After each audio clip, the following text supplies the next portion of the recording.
So welcome everybody.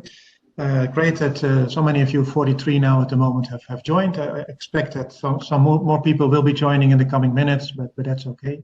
So just a few words of welcome.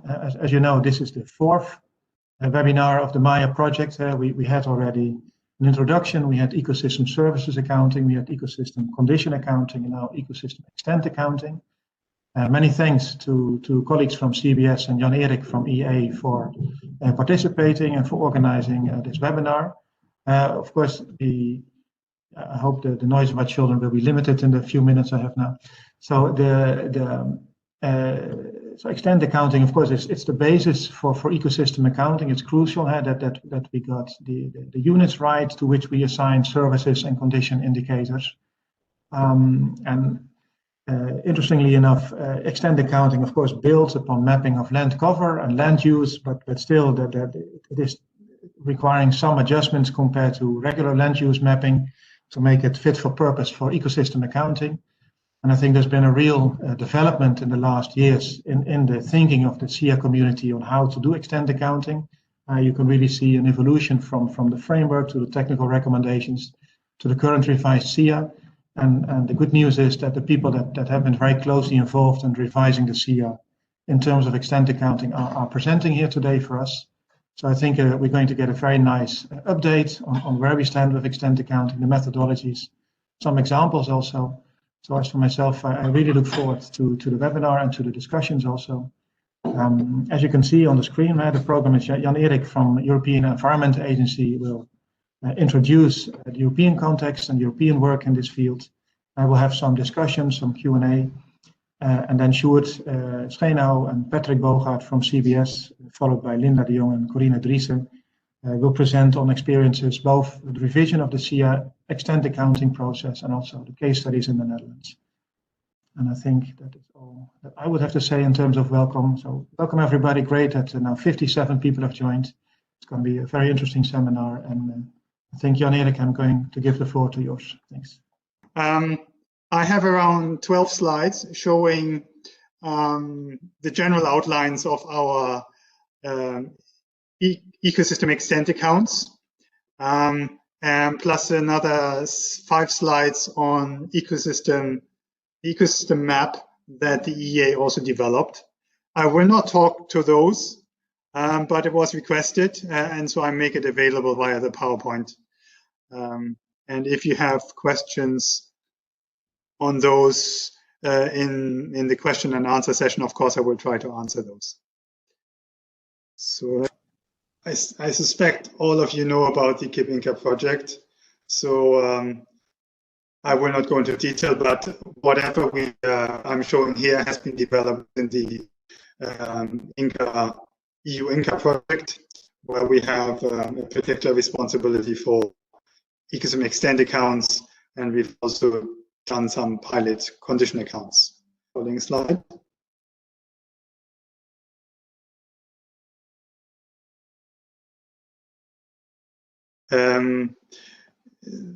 This slide just illustrates that we have to track changes between different ecosystem types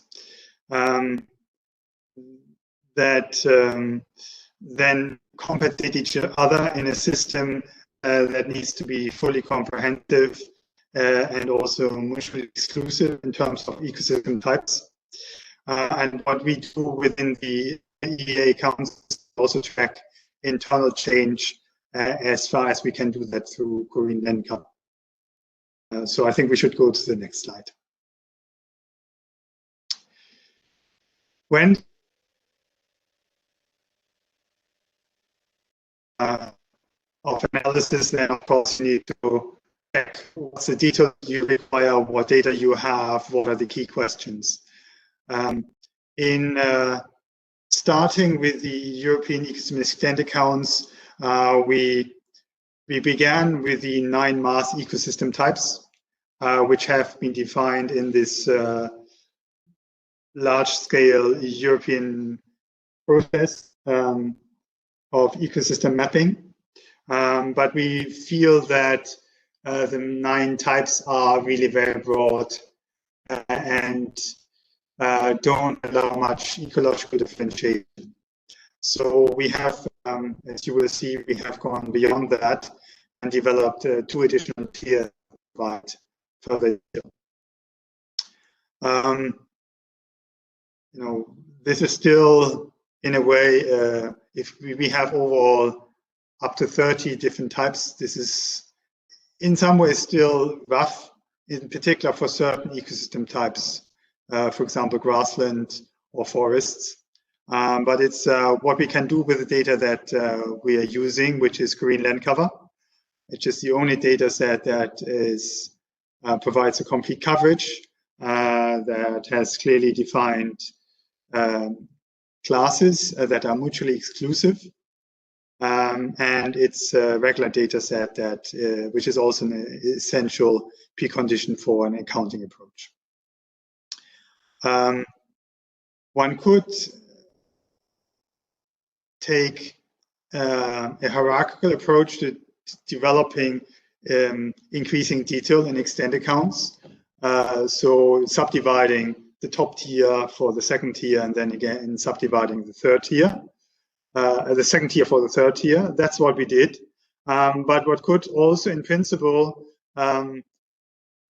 take maybe 2 levels of increasing division and focus the third tier on details of ecosystem types that are of particular importance, conservation importance, ecosystem service importance, and focus efforts on getting a third or fourth tier in place for those types, like for example, wetlands. This is a theoretical option. We decided to keep the full coverage for all our 3 tiers, but in principle would be feasible. What we also tried to look at was how will the data foundation develop over the coming years. We have new data coming out of the EU Copernicus program in particular. But so far, any data sets that have greater spatial detail don't provide the full European Union coverage, or in the EEA case, the EEA 39 coverage. And hence, we have not been able to make a switch to more detailed data. However, if that changes in the future, and it will eventually, then of course that's something we would look at again to see whether we can add bigger spatial detail into our accounts and potentially also have thematic subdivision. So if I could see the next slide.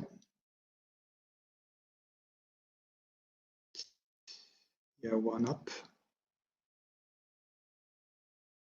This summarizes the 3 tiers of the EEA ecosystem extend accounts, all based on green land cover. The top level being fully in line with the mass ecosystem types, and tier 2 and tier 3 give increasing detail.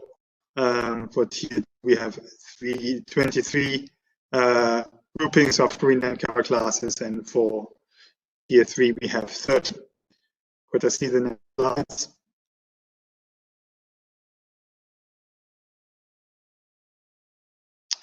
And this just shows the logic of the hierarchical nesting.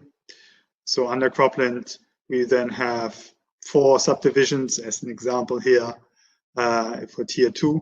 And then each of these subdivisions in tier 2 can be subdivided further as far as the data allow. Some of them cannot be fully subdivided, not further subdivided, because there is not enough thematic detail in green land cover. Then we, for some cases, we have taken the tier 2 class also as a component of the tier 3 division. So I will then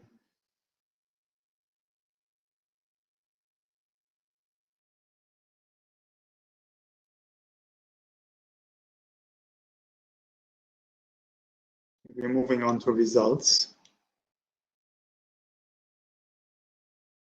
Well, yeah, I have a representation of the fact that what extent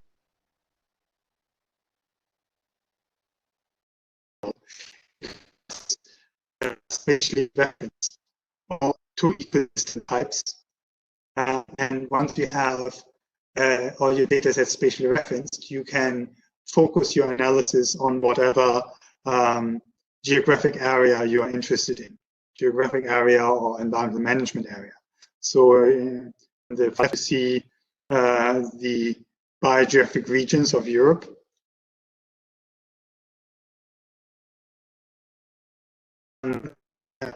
subdivision we have looked at.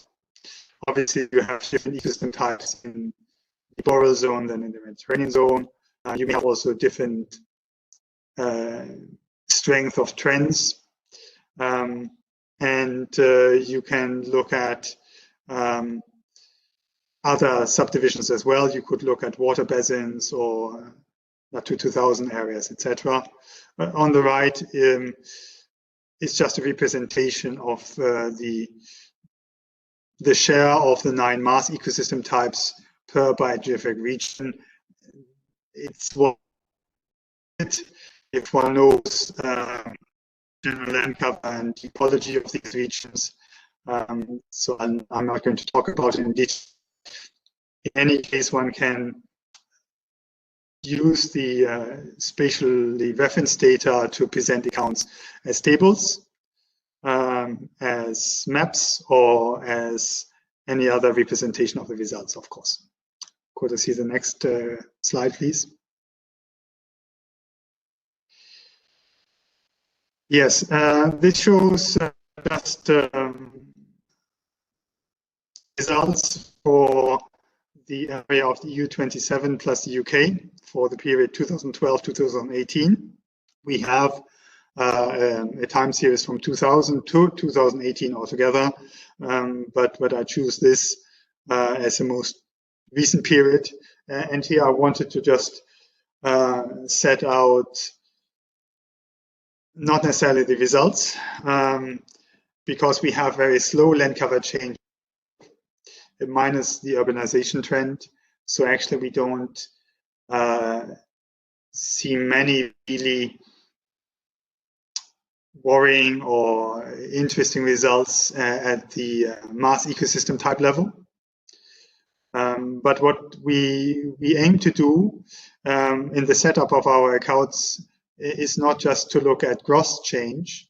We want to, or at net change, we also look at change within the ecosystem type in between, so that we capture turnover. So in a given period, if you have several time points, you can see cropland going to grassland, back to cropland. That would be more difficult for forest, but for certain ecosystem types, it's in principle feasible. And that then would come up if you just have a net approach as a limited change, as limited disturbance to the ecosystem vegetation cover. But if you have an approach that looks at turnover, then you have an understanding of how much of the initial stock of a given ecosystem type is being converted to other ecosystem types or is in certain flux. And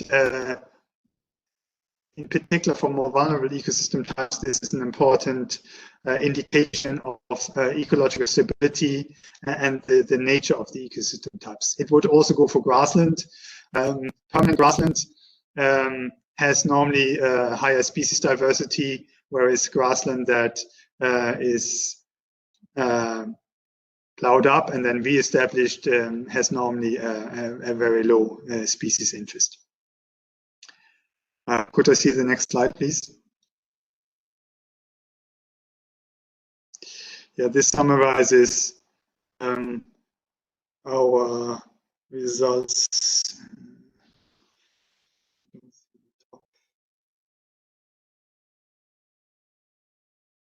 Yeah, this is now the overall results for the entire accounting period for the entire accounting area, EA 39. It should be EA 38 plus UK.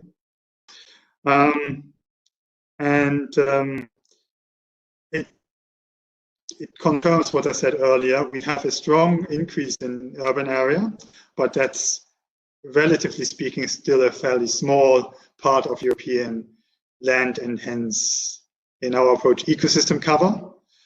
So we have a significant increase in relative terms, but in hectare terms, not a massive expansion. We have loss of cropland and grassland. These are the land cover types that lose most, that are the principal source land cover types for urbanization. And so we have a stable area of forest, or potentially a small increase. We have some loss of heath and shrub, and of sparsely vegetated lands and inland wetlands. These are the ecosystem types where we have a lot of the habitats of particular conservation interest.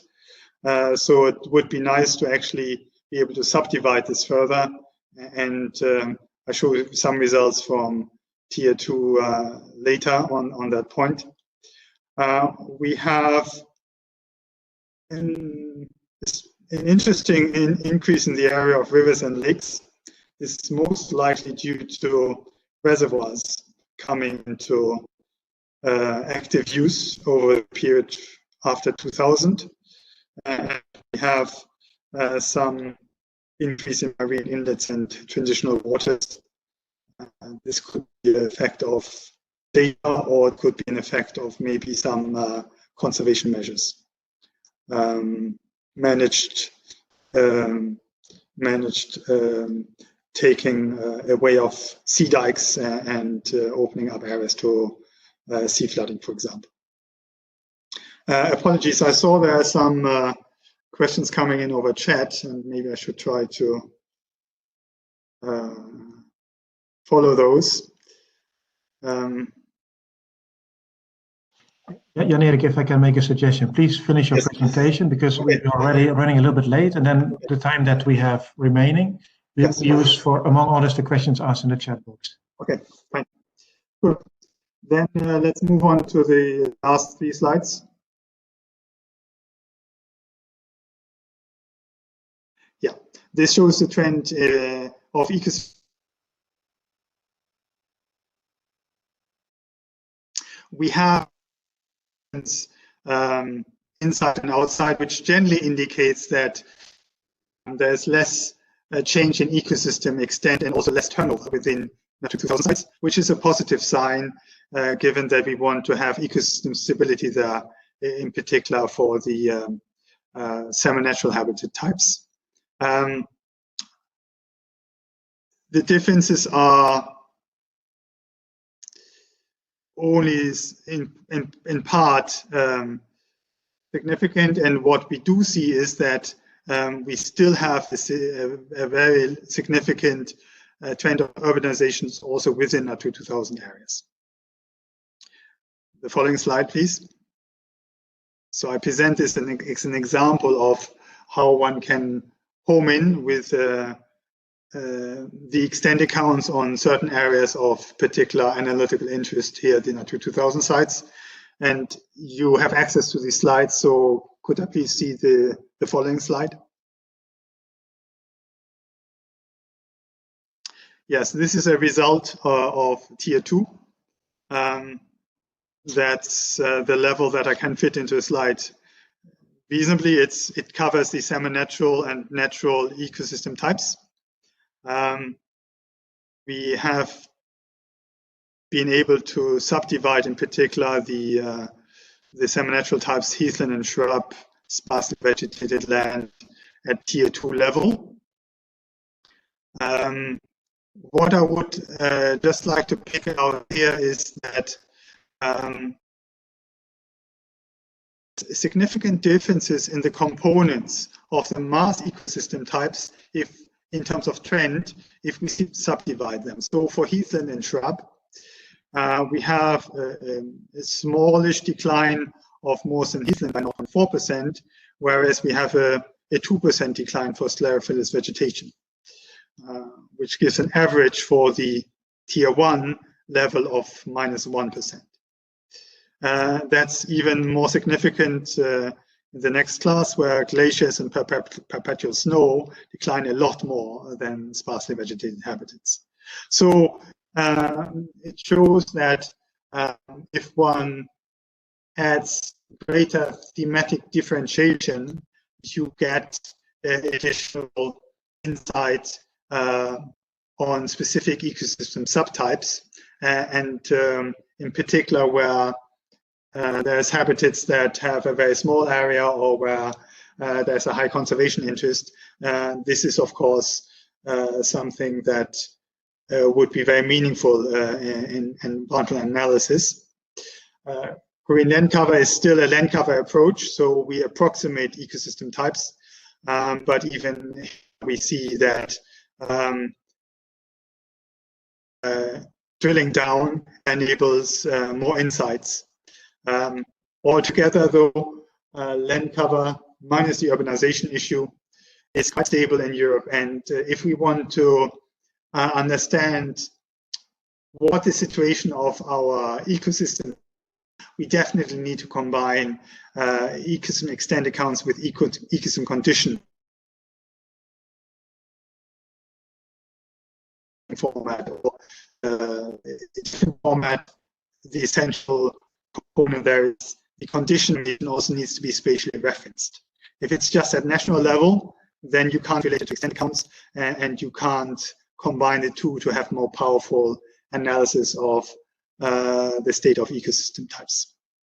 And that's really my last slide. Thank you for your attention.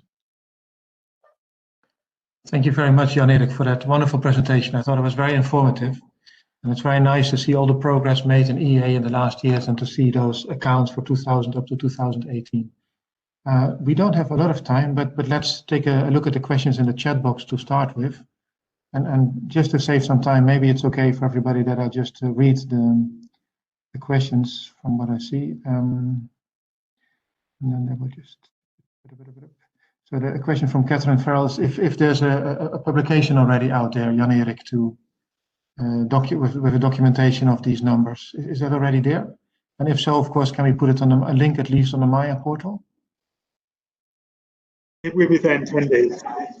It should have been ready years ago, but I have various different tasks. It will be available in 10 days' time. We bring out a briefing on ecosystem extent tomorrow, and we are preparing a web page with different EA ecosystem accounting outputs, which will be live in about 10 days. And I'll make the link available.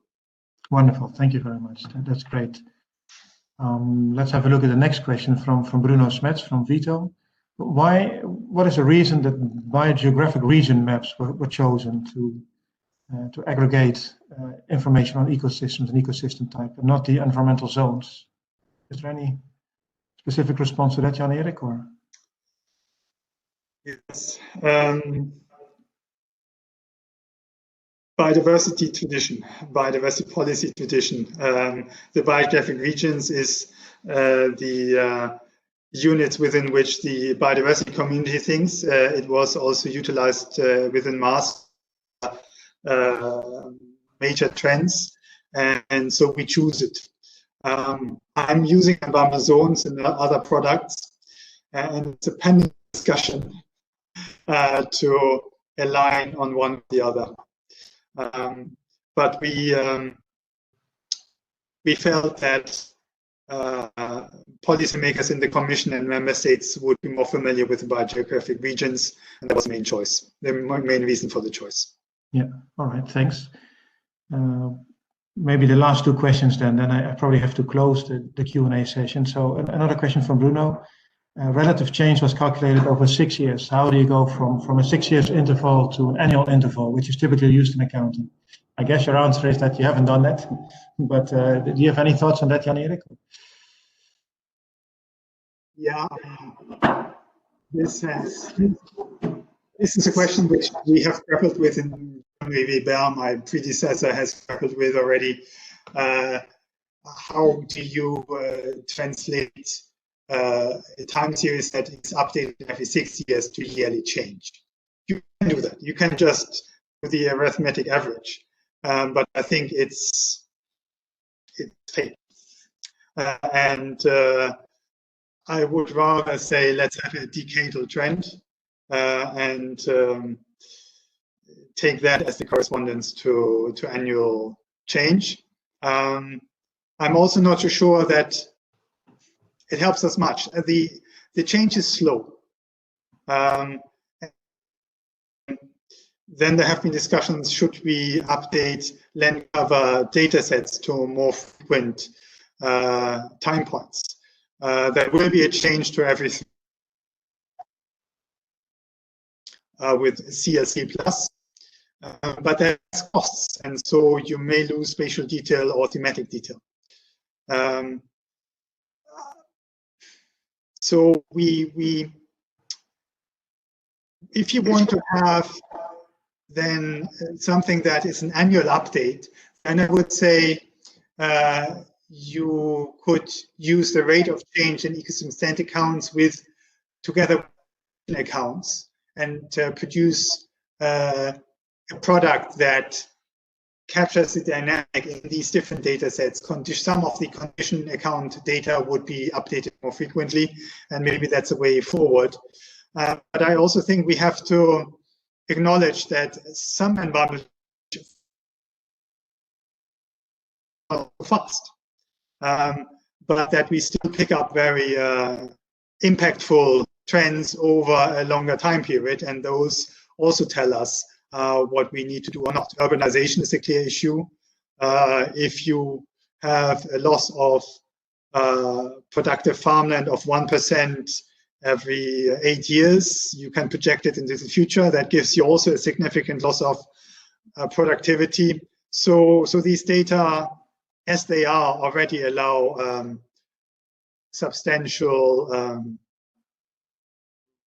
allow us to draw conclusions that are relevant for policymaking. And if you want to then have annual products, then I think you should focus in on areas that are super sensitive, maybe like some Natura 2000 sites where grasslands could be plowed up. And you should have specific products that focus on such hotspots where you have products then cover otherwise that allow you to do this annual detailed tracking of change. Yeah, I think that's a really relevant remark to say that look, maybe for some hotspots we need a kind of shorter time intervals, but I think in general we haven't really come to some agreement yet, right, on what is the optimal interval time frequency of producing accounts. That could be once a year, it could also be once in 2 months or 3 years. And I think hopefully that will become clearer once we've managed to forge a better connection between the accounts and policy users, because once we better understand how the accounts are going to be used, will be used in policy making, by that time it will also become clearer what is then an optimal interval for the accounts. But I think your remark of linking to hotspots, that of course is very valid as well. Yes, and if you want, we have discussed it in KIP Inca. Land accounts, there is a time point every 6 years when they're updated. But many of the condition variables, they are updated in other time periods, sometimes more frequently, but certainly not in the same year. 2002, 2003, 2003, 2004. Every year, some new data sets is out there, and you could focus your reporting on the change relating to that data set. Because a massive report on what's happening to nature every 6 years or every 5 years might not be the best. You might want to highlight critical issues that are where you have updated data for in a given year. Yeah, it's another good point. Yes. Sorry, because of time. Sorry, could you please quickly also respond to Stoyan's question? What classification system is used at tier 2? Because there were 4 different types of forest. How did you decide upon these types of forest? I think that's the question of Stoyan. That will be the last question before we move to the presentation by Sjoerd. Yes. It is green land cover based. So it's the 4 green land cover classes that are within the forest and wood division. So that determines what we can do. Forests and woodland as well as grassland is where we would love to use radar data or other satellite data to further differentiate, because coniferous forest is a massively big class, of course. But currently it's green land cover that determines the ecological detail that we can go into. Yeah, many thanks, Jan-Erik. Many thanks for your presentation and for responding to the questions. I think it was very informative, and hope you can stay with us for the rest of the seminar, also the webinar. Sjoerd, I think I'm going to give the floor to you, also because of time. Well, it's a pleasure for me to be part of this webinar and to do this presentation. My presentation today is about the CAIA revision process, in particular the key revision issues for spatial units. I will shortly introduce these key issues and talk about the process and what we did over the past 3 years in this regard. And in the second half of my presentation, I will highlight some of these conceptual issues that are now in the revised CAIA. But let me first go to the CAIA revision process. So if I'm correct, this was also already presented in the previous MAIA webinar in much more detail. So I will keep this rather short. Well, as you all know, the first CAIA was published in 2012, followed by technical recommendations 3 years later. Well, in 2018, it was decided to start a new revision process with the aim to finish a new book in 2021, at the beginning of 2021. And several new insights that were kept over the last years would want to be introduced there in the new revised CAIA.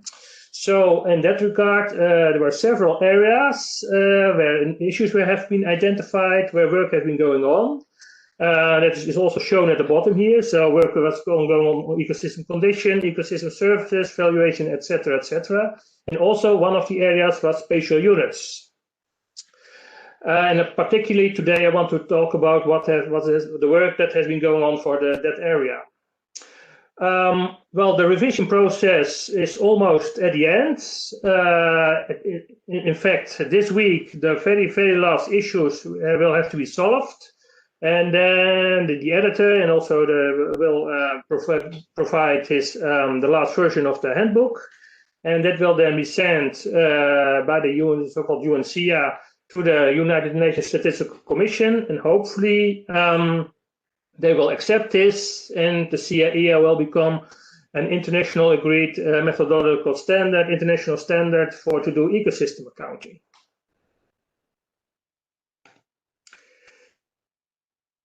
Oh, well, I want to go to the next slide, but that's not working. Ah, yes, now it seems to be working. Yes.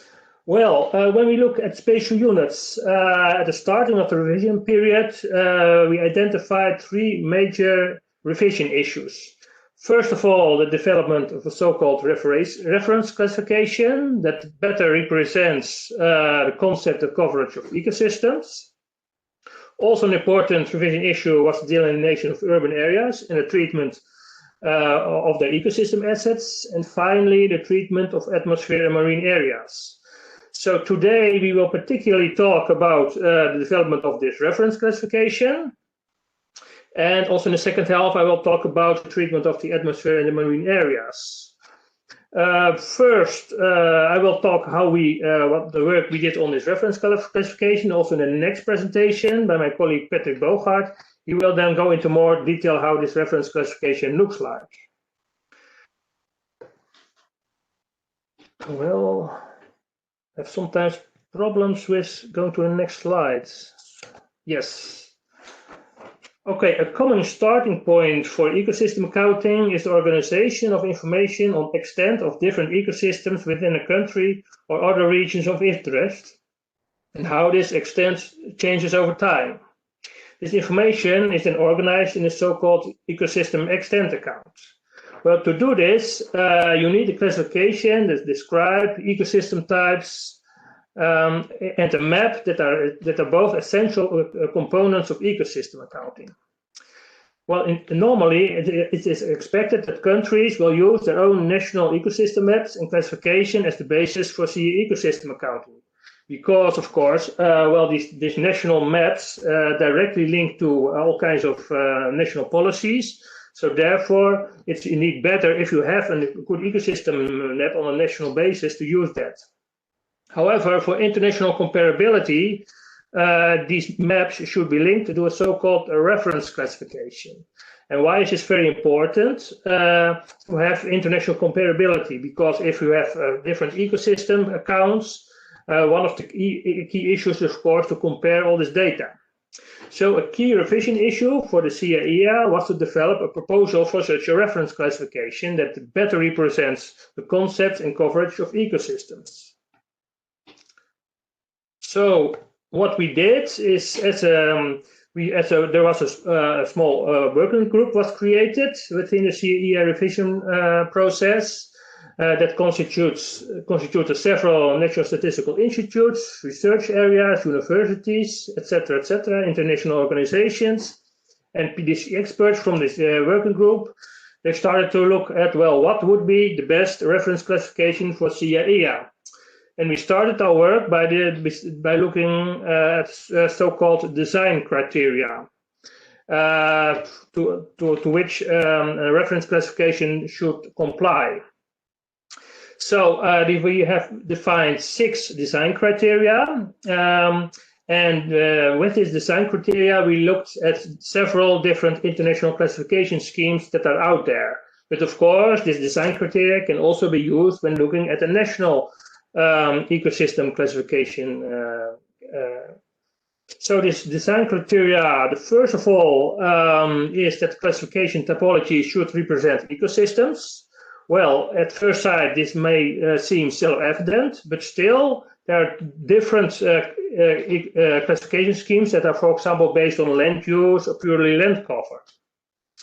And what we did, we looked at all the different typologies that are out there and checked if they really represent ecosystems. So if there's really an ecological base for these classifications. The second criteria is that they should be spatially delineated, of course, because MAIA is a spatial approach. So indeed, this classification units should represent spatially delineated units. Also very important is that the classification units are geographically and conceptually exhaustive and comprehensive. So which means that in principle, we need to cover all the different domains. So marine, freshwater, terrestrial, all possible ecosystems should be represented in this classification. Of course, also, and it was also mentioned, I think, by Jan-Erik, is that the classification type should be mutually exclusive, both conceptually and geographically. And finally, the final criteria is that, of course, the classification should be practicable. So you should really be able to put it into practice, to not too complicated. And finally, the classification should be linkable to other established classification systems. So you should be able to crosswalk it. So we applied these different design criteria to existing classification schemes, and that is shown in this table. So in the column, there are several international used classification schemes, including, for example, the mass types that Jan-Erik also just presented. Also, a classification scheme from IUCN. The UNIS habitat classification, well, there are several others. You can see it in the columns. And for all these classification schemes, we checked against the different design criteria that I just explained. So, for example, we did look at the ecological base. Was it really ecosystems, or was it habitat, or land cover, or something else? So for the last 2 or 3 years, we had a good investigation in this, and also a good discussion within our working group, and also in the broader format within the different fora on the ecosystem accounts that have been organized. And last year, in June 2019, 2 years ago, I must say now, in 2019, there was a meeting at Glen Cove, and there was consensus reached that the IUCN global ecosystem typology at level 3 unit level was proposed as the basis of the revised MAIA ecosystem type classification. During the next presentation by Patrick, he will go into much more detail, showing you how this classification in fact looks like. But this is how we got to that proposal that we proposed the IUCN classification as the reference classification for MAIA. Now I come to the second half of my presentation, and now I would like to highlight some key concepts of the revised MAIA, and they're also described in more detail in chapter 3 on spatial units. But before I start, it's good, I think, to repeat some of the essentials of spatial units in the MAIA ecosystem accounting. In principle, this is more or less the same that was also in the old version of the MAIA, so the 2012 version, but it's good, I think, to repeat it here, as this is really the basis for ecosystem accounting and also for extent accounting. So for accounting purposes, ecosystems are represented as spatial units. The delineation of ecosystems into spatial units requires careful consideration of a range of characteristics across various terrestrial and marine ecosystems. So-called ecosystem assets play a key role in ecosystem accounting. And well, ecosystem assets are now defined as contiguous spaces of a specific ecosystem type, characteristics characterized by a distinct set of biotic and abiotic components and their interactions. And of course, this definition closely linked to the definition of ecosystems as established by the Convention of Biological Diversity, CBD. And related, of course, is that very important in this regard is, of course, definition for ecosystem types. Conceptually, ecosystem assets can be seen as three-dimensional spaces. While many ecosystems in the ecological realm, such as terrestrial, freshwater, and marine, are all located close to the Earth's surface, they all have three-dimensional characteristics, and that is shown on the figure on the right. So the issue is that, well, we have ecosystem assets defined as two-dimensional units, but in fact, of course, they represent three-dimensional units.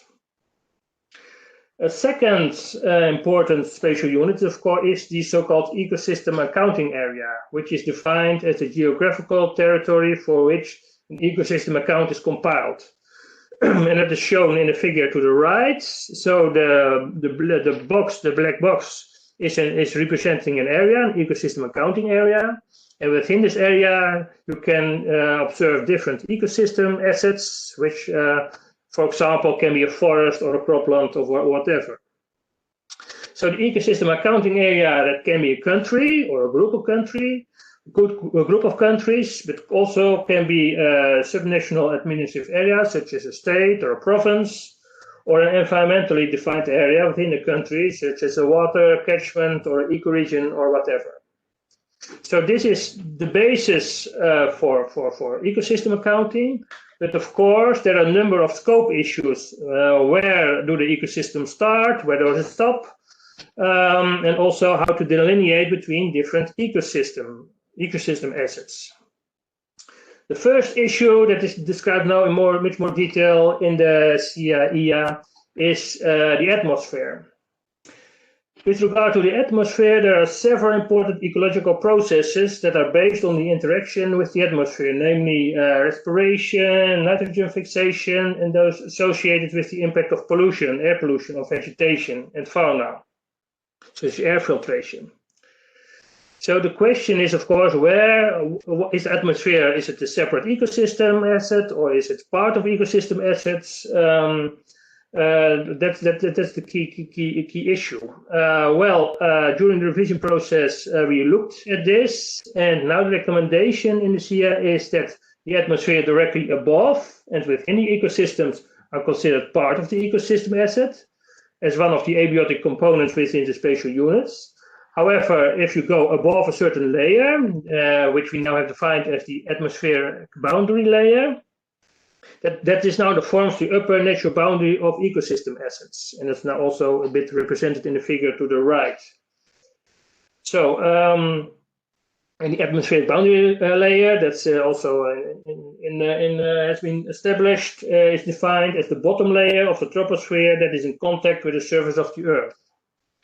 So in this regard, we can take all kinds of processes that occur in interaction with the atmosphere as part of the ecosystem assets. So while we leave the really high up atmosphere, we leave out of the ecosystem assets as defined in the accounts. A second boundary issue is, of course, with regard to the oceans. And with oceans, the issue is, of course, that the marine ecosystems are not concentrated near one surface, namely the air, land, or water interface, but extend throughout the water column and include the underlying sediments. So the issue is, how do we account for marine areas? Again, we have come up with a recommendation in the SIA, and that is when we look at the continental shelf, we delineate ecosystems as based on the areas of the different ecosystem types associated with the seabed. So, for example, seagrass meadows or subtidal sandy bottoms or coral reefs. So there, basically, we apply the same approach as is used for terrestrial ecosystems. However, if you go beyond the continental shelf, so in the deep marine areas, it's also possible to adopt a vertically stratified spatial units. Namely, ecosystem assets are delineated with respect to both the location and the depth within the water column. And here, the seafloor can be distinguished from the overlying water column. So in fact, it's possible to apply a three-dimensional approach for the deeper marine areas. Of course, in practice, that may be quite difficult. I think that has never been applied in practice yet, so that has to be tested also. But of course, also, if you want to look at the deep marine areas, you can also still, of course, apply the two-dimensional approach. Next is, we have looked at the atmosphere, these oceans, but of course, there's also an issue with the subsoil and subsoil assets. And here the question, of course, how far deep do the ecosystem assets go? Well, the subsoil, there are, of course, many processes that are important in the subsoil. These ecosystem processes, which include water flows between the soil layers and aquifers, bioturbation, carbon cycling, cycle of nutrients, etc., and other diagenetic processes. So the precise subsoil boundary layer for ecosystem asset will be dependent very much on the structure of the soil, sediment, and the bedrock. In fact, the recommendation is that the subsoil that is directly involved with the ecosystem processes is considered part of the ecosystem assets. Of course, we have also the deeper subsoil assets, such as natural gas or coal or whatever. So all these resources that are located really in a deeper substrate within the lithosphere are known and that have not a direct interaction with the surrounding ecosystems. They are not considered part of ecosystems. So, for example, if we have very deep down oil or gas, it's not part of ecosystem assets. In that regard, special attention is there for aquifers, because they play, of course, also a very important role in several ecosystem services, such as water supply. In fact, here we can distinguish between so-called confined aquifers and unconfined aquifers. All aquifers, both confined and unconfined, will contain some biotic components, and this should also be treated as ecosystems.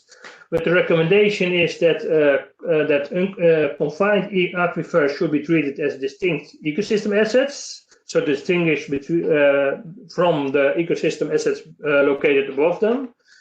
Whereas unconfined aquifers may be treated as treated distinctly or integrated with the surface of ecosystem asset depending on the context. So in this regard, if they're unconfined, you can consider them as part of the ecosystem assets that is above them. And this is, of course, as I just mentioned, very important when you want to describe in an accounting context the ecosystem service of water supply. The last topic I want to highlight is linear features, and that is now also new in the CAIA. In all ecosystem accounting areas, there may be a variety of so-called linear features. Examples are streams, rivers, hedgerows, or road verges. If the resolution of delineation is sufficiently high, these features may be readily identified, but often they may also be missed. For example, if you have small streams or hedgerows, if your resolution is not high enough, you may miss all these kind of features. For an ecosystem accounting purpose, it's relevant to make a distinction between a narrow linear features, whose width is small enough to be treated as zero, and its wide linear features. The recommendation that we have now in CAIA is that with regard to rivers and streams, that if the area is sufficiently wide, they should be separately recorded. For other linear features that are ecologically linked to the surrounding landscape, such as ditches or hedgerows in the pasture landscape, it's recommended that they should not be separately identified, and that the associated area should be attributed to the ecosystem type of the surrounding ecosystem. And for any other linear features, such as, for example, forest access roads, the choice is to treat them as similar as streams and rivers if they're sufficiently wide, or to include them in the surrounding ecosystem types. The CAIA also allows now for a separately accounting of this kind of two-dimensional features in a separate account, and it is described in more detail in Chapter 4 of the CAIA. Well, this was my last slide, so with this I would like to finish. Welcome everybody. Let's talk about extent accounting. In this presentation I'm going to highlight, to discuss especially the role of ecology in the reference classification and the ICN reference classification itself. As Stuart already mentioned, one of the key revisions of the CAIA revision was to better represent ecology in it, because in the previous version it was often land cover and a mixture of land cover and ecosystem services that was used to define so-called land cover ecosystem units. And the general feeling, especially among ecologists, was that the true ecology was a bit missing in it. So the goal of this process has been to identify some options for a new reference classification, which is more based on ecology. And to do so, we linked with the CBD definition of ecosystems, which is repeated here. So an ecosystem is a dynamic complex of both plant, animal, and microorganism communities and the non-living environment interacting as a single functional unit. So there are a couple of important terms in here, which I should very briefly highlight. So one important part of it, that is the plants are really important for ecosystems. Especially because they are the most recognizable component. They also link to land cover a lot. They have an important role in the local ecosystem processes, and therefore are a very good concept to use as the foundation of reference classification. But equally important is also the non-living environments. Because, for instance, vegetation types such as forest can occurs in very different environments, and they have different ecological characteristics. So drivers and so on, like climate, geomorphology, soils, and lithology are also important to take into account. And finally, the last term in the definition is that ecosystems are a functional unit. So it's not something that is just static, but there are a lot of processes going on, and these processes are bidirectional, and so there is real interaction between the abiotics and the biotics of ecosystems. And these are the processes that actually define the ecosystems, and that's also what the difference is between an ecosystem and just land cover. So long story short, we ended up selecting the IUCN classification, the global ecosystem typology, which has been developed over the last few years, more or less synchronous with the SIA revision process. So that is very nicely. It is a system which was designed for the so-called red list of ecosystem.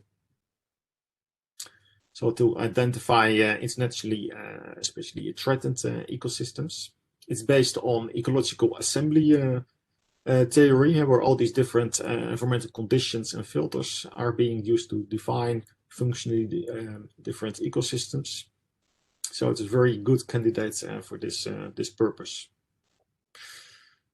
Well, there are a few disadvantages. It's not completely mapped, but a lot of progress has been made on that.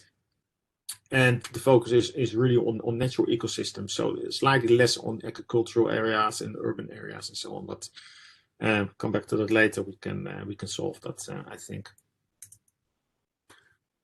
So the whole global ecosystem topology has now been published. So this is the cover of the 2.0 version of last December. Can be downloaded from the IUCN website. There is also a website where you can find information on all the different ecosystems, along with some preliminary maps of their spatial distribution globally. So how does it work? It's a hierarchical system.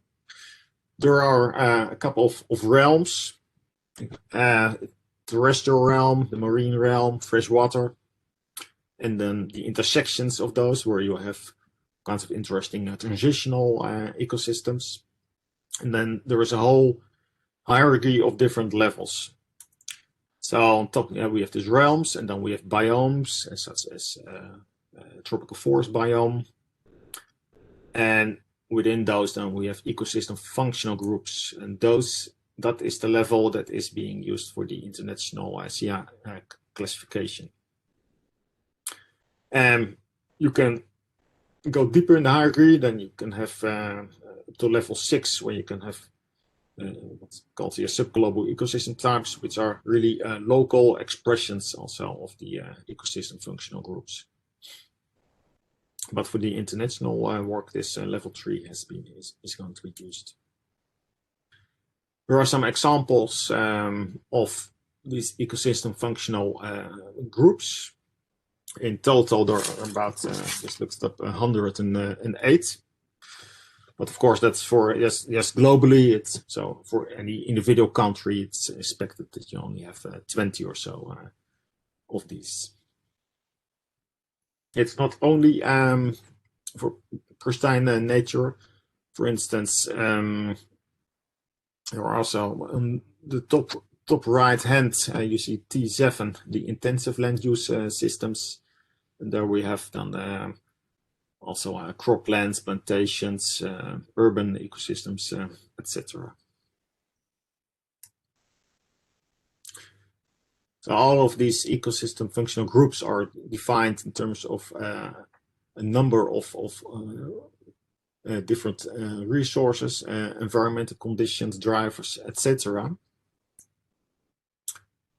And for each of these ecosystem functional groups, there is a so-called profile document, which really defines that ecosystem type, gives in a lot of detailed information on the key ecological drivers.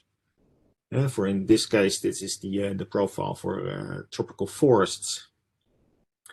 What the typical resources are. There should be always water. There's light limitation, and you can have a number of biotic interactions and so on. So these profiles are available for all 108 ecosystem functional groups.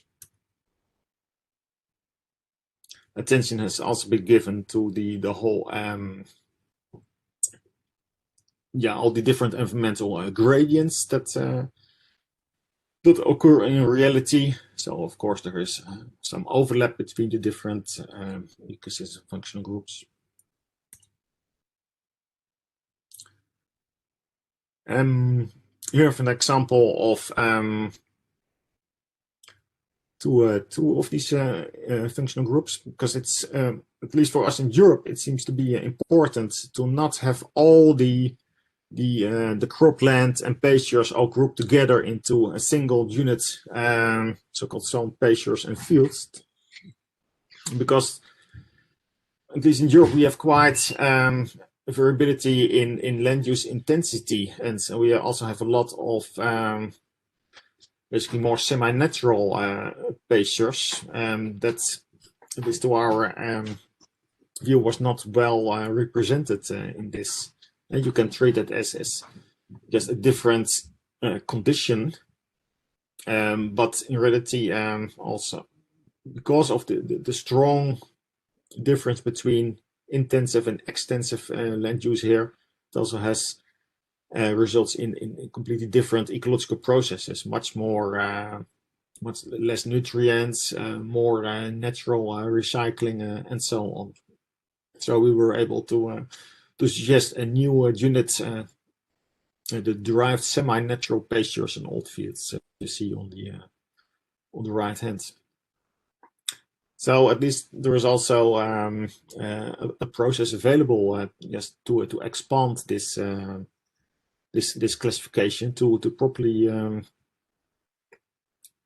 capture the whole variability of ecosystems that we have in Europe and elsewhere. So next steps of using this classification would still be some crosswalking with national classifications, not so much for testing, but for report purposes.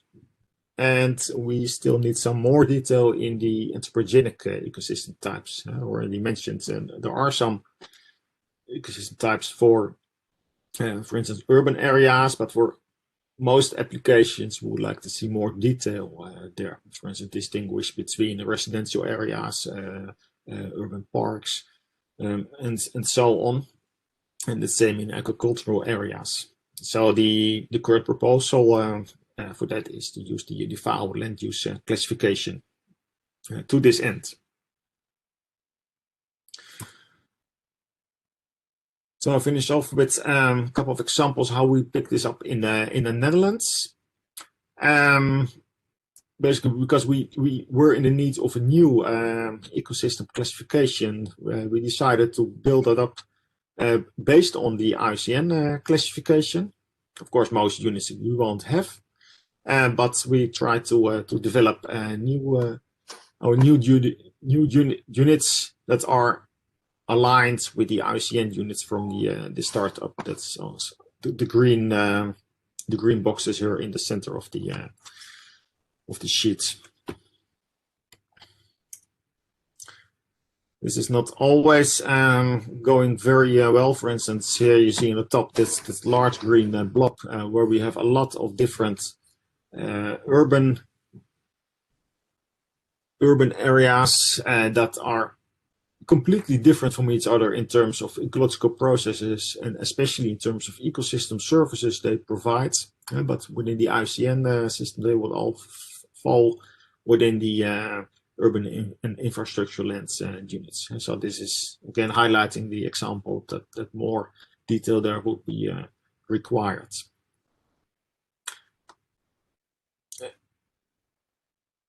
So we have also been working on crosswalking these our local units with the IUCN units, and I won't go in detail there, but basically what you can see is that in quite some cases we have two different ecosystem or two different IUCN units corresponding with one of our own local units, or vice versa. So although the ideal would be to have a one-to-one mapping, in reality there is still some work in order to accomplish that.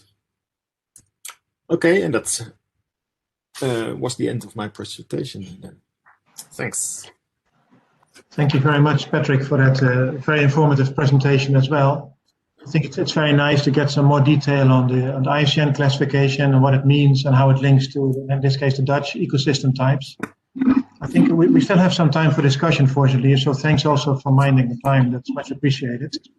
And there were some questions in the chat box. In the meantime, if somebody else wants to raise a question, you can either write it in the chat box or raise your hands if you think it's better to explain it in person, so it's up to you. But let's start with some comments that were in the chat box before. David Barton from NINA mentioned that NINA is working on a European land use map at 10-meter resolution, which is wonderful. Bruno Smets mentioned that Vito is working on a global map, which would even be regularly updated. So, of course, a logical question to ask then to David and Bruno is to what degree the units to be distinguished in those maps correspond to the units that we would need for ecosystem accounting, i.e. the IUCN units that were just explained by Patrick. So David and Bruno, perhaps you could elaborate on that if you see the possibility to easily link the classifications that you have for those maps with the classification that was just described by Patrick. Hi, Lars. Actually, the comment on NINA was from my colleague Sander Venter. So. Yes, I expected that, David. I'm sorry, but yeah, I'll let him take over. Thanks. Yes, please.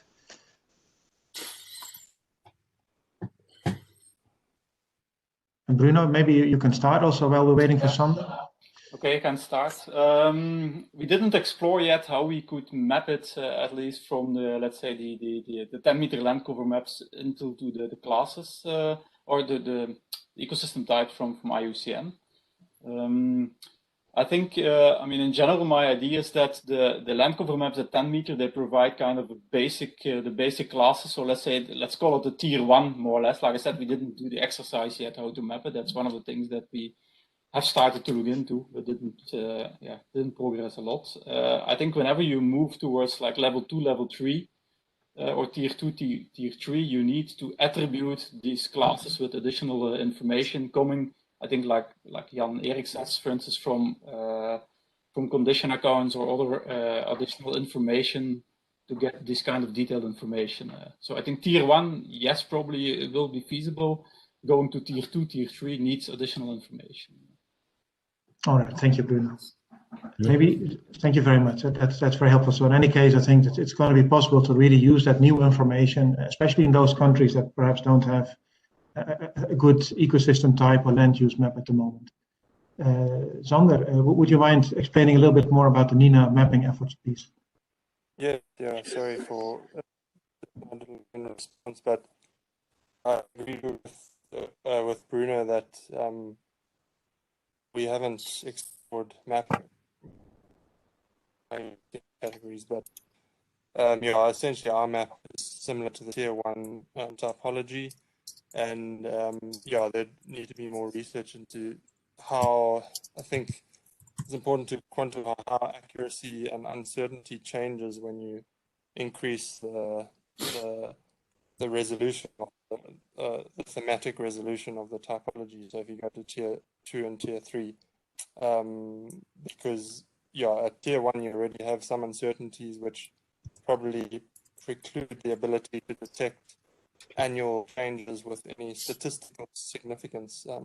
So if you're trying to detect changes in very rare or detailed ecosystem types that might become unless you're on decade, time frames that are longer than just annual time series. But yeah, that's a vague answer to the question. I'm sorry, I can't be more specific. Yeah, no, that's fine, Sander. Thank you very much. I think this is a topic for further work, right? For all of us to see how we can align these classifications and how we can use existing data sets, existing maps and new maps also in support of ecosystem accounting. Let us have a look at the questions in the chat box, because there was a question from Simon Velgendreer that was asking, is the extent account, the updated extent account already published? Patrick, when will it be published, you think? I'm also eagerly waiting myself. To write it down. Yeah, now we're currently in the process of finalizing our extent accounts, working on that these first few months of this year. And so I expect before summer it will all be published, including technical documentation on the production of our maps. Yeah. Thank you, Patrick. That's helpful. So there's another question from Alessio Bulcan from the Areas team, and he's asking how to distinguish between narrow and wide linear features, and I think that is a matter of the resolution of your map. But a link to that is the question, of course, Sjoerd, you mentioned that a criterion to distinguish between the two is if there's an ecological link between the linear feature and the adjacent ecosystem assets. In my mind, there will always be linkages, almost always be linkages between linear elements and your adjacent area. So how could you perhaps elaborate a little bit on how you separate between the two types of linear elements? Well, to be quite honest, that is still also, I think, work in progress. There should be more maybe detailed guidelines for that, because I agree with you, it's very difficult. We have some border cases to make that very clear. So I think also that is something that needs to be tested in practice, and also maybe some additional practical guidelines should be developed to say, well, in this case, you should be treated this way, and that otherwise also to ensure international comparability in that regard. Yeah. Okay. If I may add on that, there is also still an ongoing discussion on how to account for them. Part of this discussion comes from the way these features are known from source data. If you have, say, a detailed topographic map, then the wider rivers will be there with an area. Okay, so they are part of the total area of that map. So you can measure the area in square meters. But smaller streams or hedgerows are often depicted as line elements on a map. So they don't have any area at all. The area is zero, at least the mapped area, right? So it's by design not possible to account for them in aerial units. So at least my proposal would then be to have those smaller linear features, measure them with length, and then do the accounting also in length. So if you do a small stream account, then you have so many kilometers of stream of type A, so many kilometers of stream of type B, and so on. And you can do anything that you do with classic accounts in square meters, but now just in kilometers of length. Yeah, I think that's a very helpful addition as well, Patrick, to kind of allow for measuring these elements in a linear, not in an area type of unit. Yeah. Before we close off, it's not completely resolved yet in terms of the CAIA process. Yeah. No, I understand. It's ongoing discussion. Before we close off, I have one question as well myself, and that is that it seems to me very important to come to some better grip on urban and agricultural units in extent accounting, because the IUCN classification obviously is wonderful in terms of ecosystems, natural, semi-natural ecosystems, but as Patrick and Sjoerd, you both pointed out, for agricultural and urban systems, it is not as detailed as we would like to have for ecosystem accounting. And is there any process in terms of how to resolve that, how to address that question? What are we going to do about that?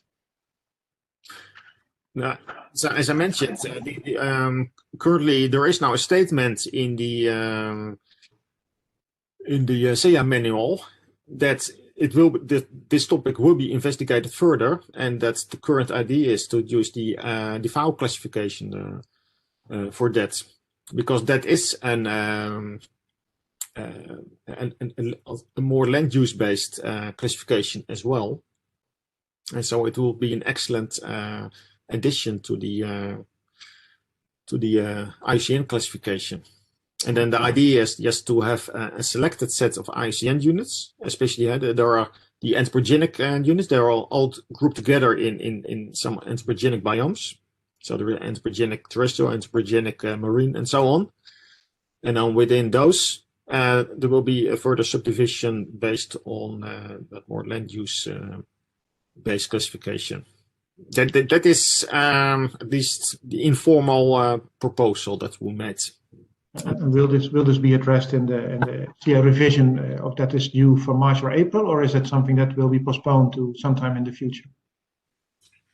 I have to check, but I think it's already in the current proposal. But I have to check with the last draft that was sent around this week. Yeah, but it's now as a suggestion. It's not completely covered, this issue. Yeah. Okay. Great. Thanks. I think with that we have to go for the break. Thank you very much, Sjoerd and Patrick. Right, Patrick, you will be presenting after the break again, of course.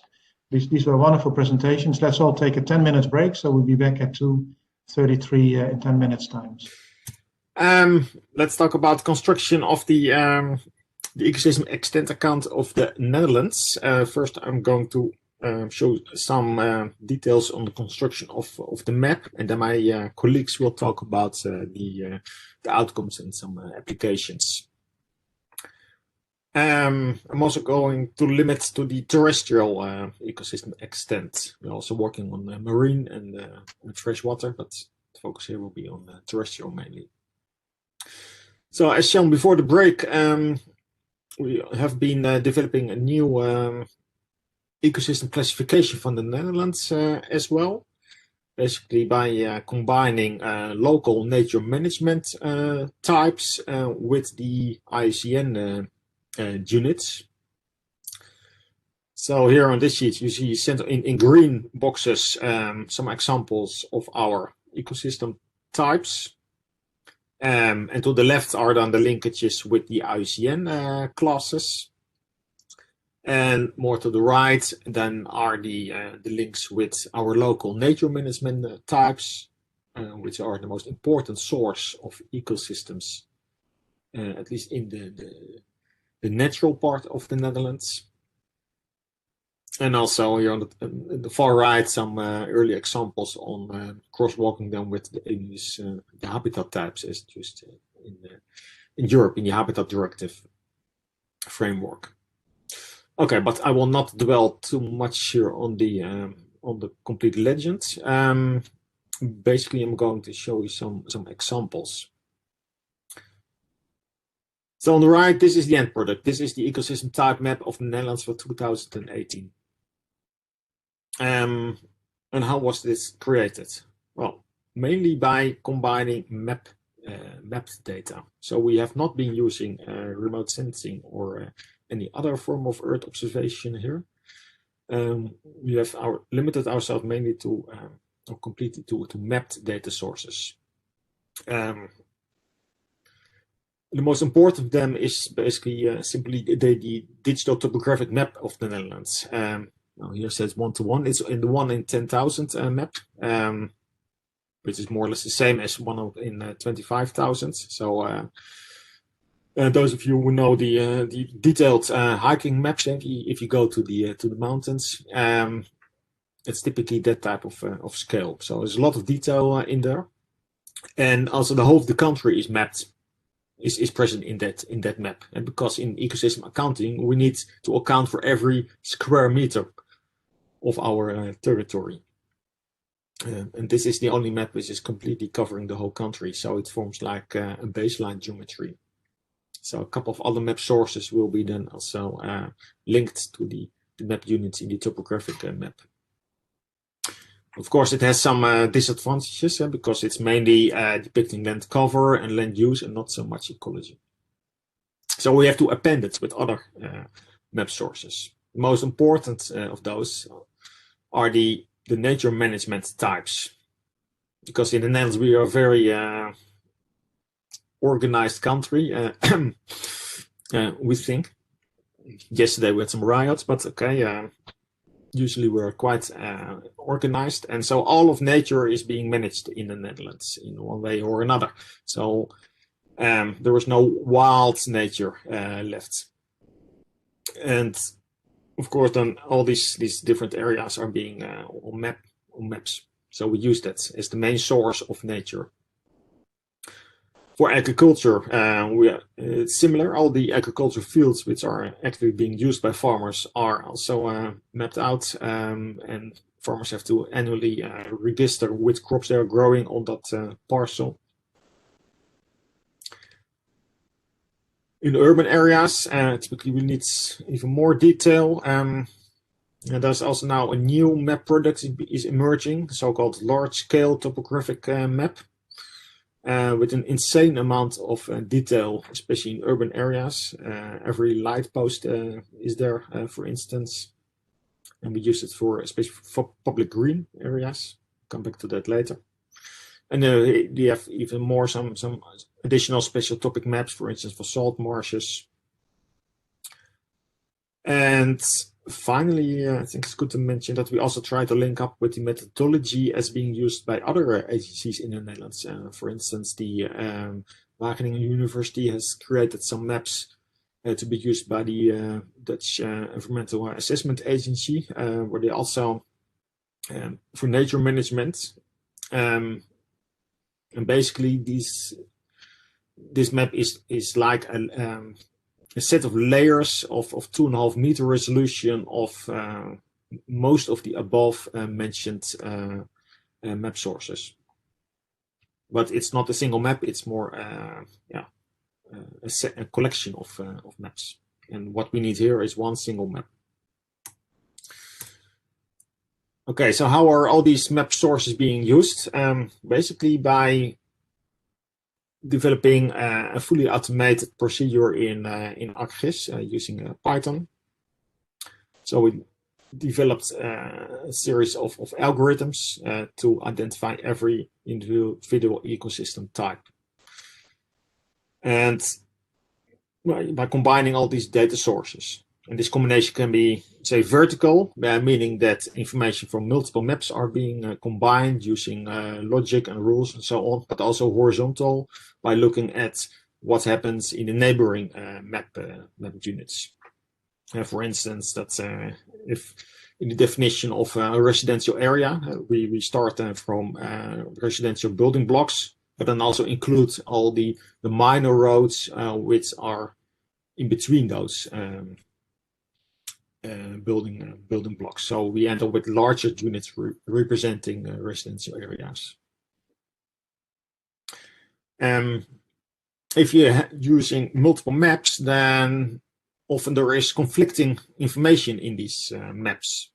And so it's important then to have a correct prioritization of which piece of information is most important. And the idea here is that we want to identify the highest ecological quality for every square meter. So if the topographic map says it's just a random field of grassland, but the nature map says it's a special kind of grassland, and then of course it's going to be the special type of grass in the ecosystem type map. Yeah, that's a good one. Okay, so I'm going to now run a couple of examples to highlight some of these issues. So first we're going to look at a small village in the northeast of the country, Orvelte, where you have, it's like a museum village, and they have a lot of extensive agriculture in the environment, so it makes it interesting. And there's also, of course, just intensive agriculture as everywhere, and also some nature areas. So here it is. In red, you see the outline of the village itself.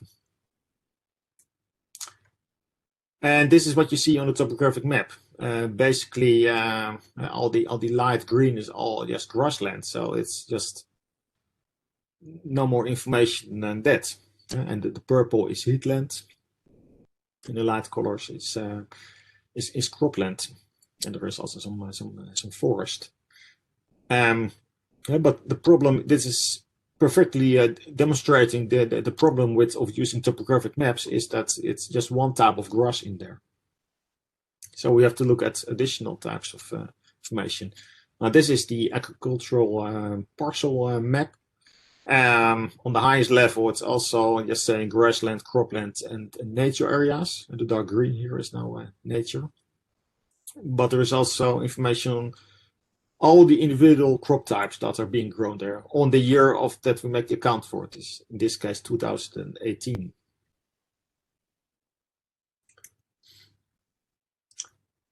And this is an example then of that nature management type map. So you can see here now that well, there's no legend, but the all the light green areas in just in the northern part of this map, those are the are grasslands which have a very high ecological value, which are mainly grown there for ecological purposes rather than for commercial agriculture. So these are then extensive grasslands and not intensive ones. So we can use this is to identify those as extensive agriculture, separate them from intensive. So if we then combine all these informations, then we can have, this is the final ecosystem type map. And so in this region, we were able to distinguish between intensive and extensive agriculture, between nature and built-up areas. Second example goes to the city of Haarlem. Chose that because I grew up there. There's an example of mapping public green spaces and sport parks and so on. So this is again an air photograph from the area. And let's see, can I put a laser pointer? Yeah. So here we have, this is like a city forest, which is a large park, and here we have some sport areas, so on. And then the challenge is to have them mapped correctly.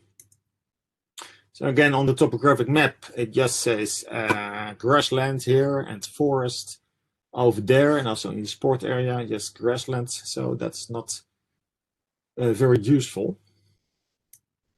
But however, in this case, we do have this large-scale topographic map, which is now emerging, which maps out all the individual pieces of grass which are publicly managed. So this map separates the private managed green areas from the public green areas.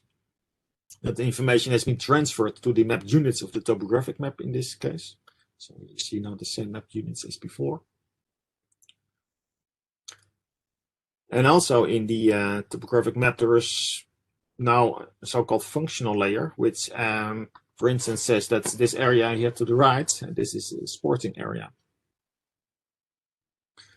So again, combining these pieces of information, we can now distinguish between the larger parks, like here, sport areas, like there, and also other pieces of green area, which we now know are known as are public green areas. It's not as large as a park, but it is public.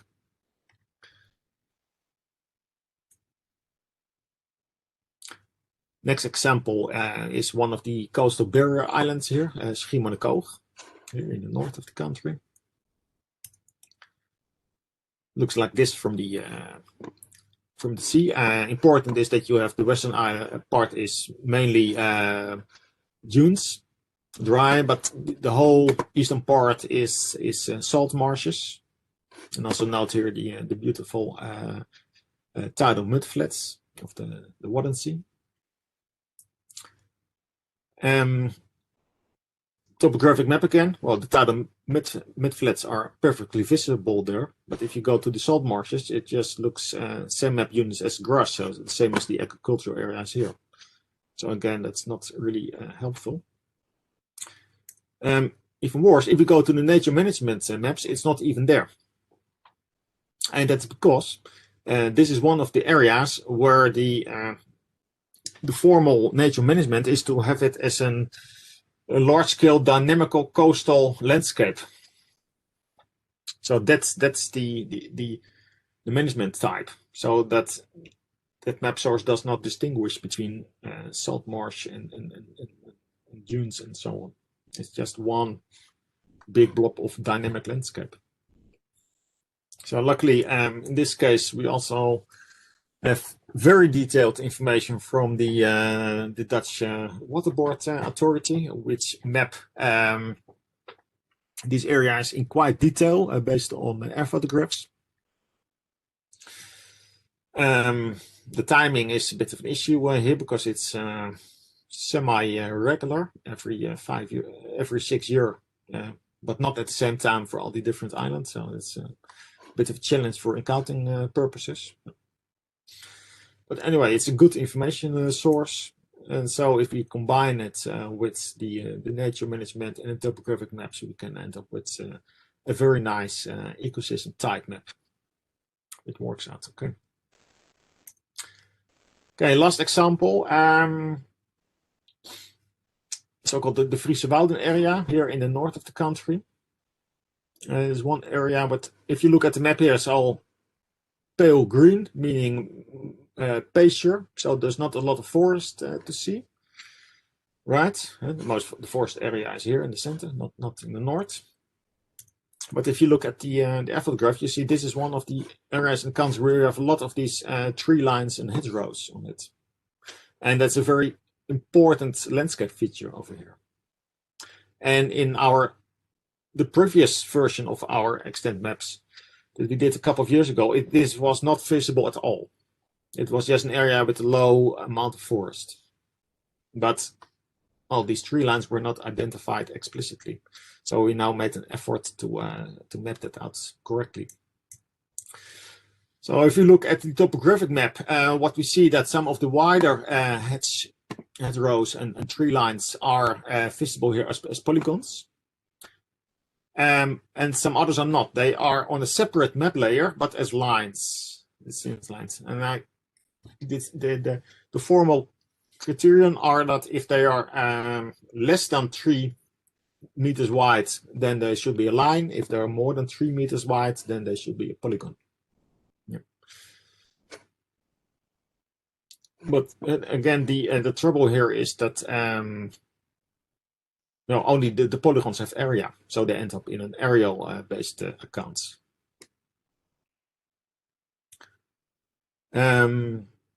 But nevertheless, what we did was try to at least identify all the polygons that are actually tree lines or hedgerows by taking all the forest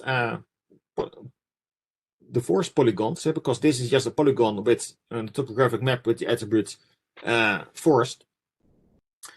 And then by looking at the area and the perimeter of the polygon, you can then calculate the equivalent width and length by assuming that it will be a long rectangular. And by setting then a threshold value, you can distinguish line-shaped forest polygons from non-line shaped, or more blob-like polygons. And well, I could easily talk for 50 minutes only about that topic and all the problems associated with it, but it works quite okay. So we were able to identify at least all these tree lines based on the shape. And so on the map, they are just as polygons, and we miss here now the line-shaped hedgerows, but we have them from that other map source as lines with a length. And also for these polygons, we also know the equivalent length So we have, for both types of hedgerows, we have length and locations.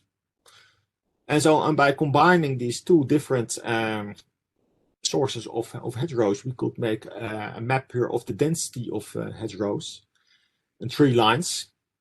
So here it's all clustered together, and then the linear landscape elements here. And we express them as the density, so in kilometers per square kilometer. And then you can see here, this is the area that I was talking about. So this is by far the area with the largest density of these tree lines. So that's really, really nice. Okay, I'll leave it at that. Some final recommendations I think are worth sharing is that, well, in our case, we were developing a new set of ecosystem types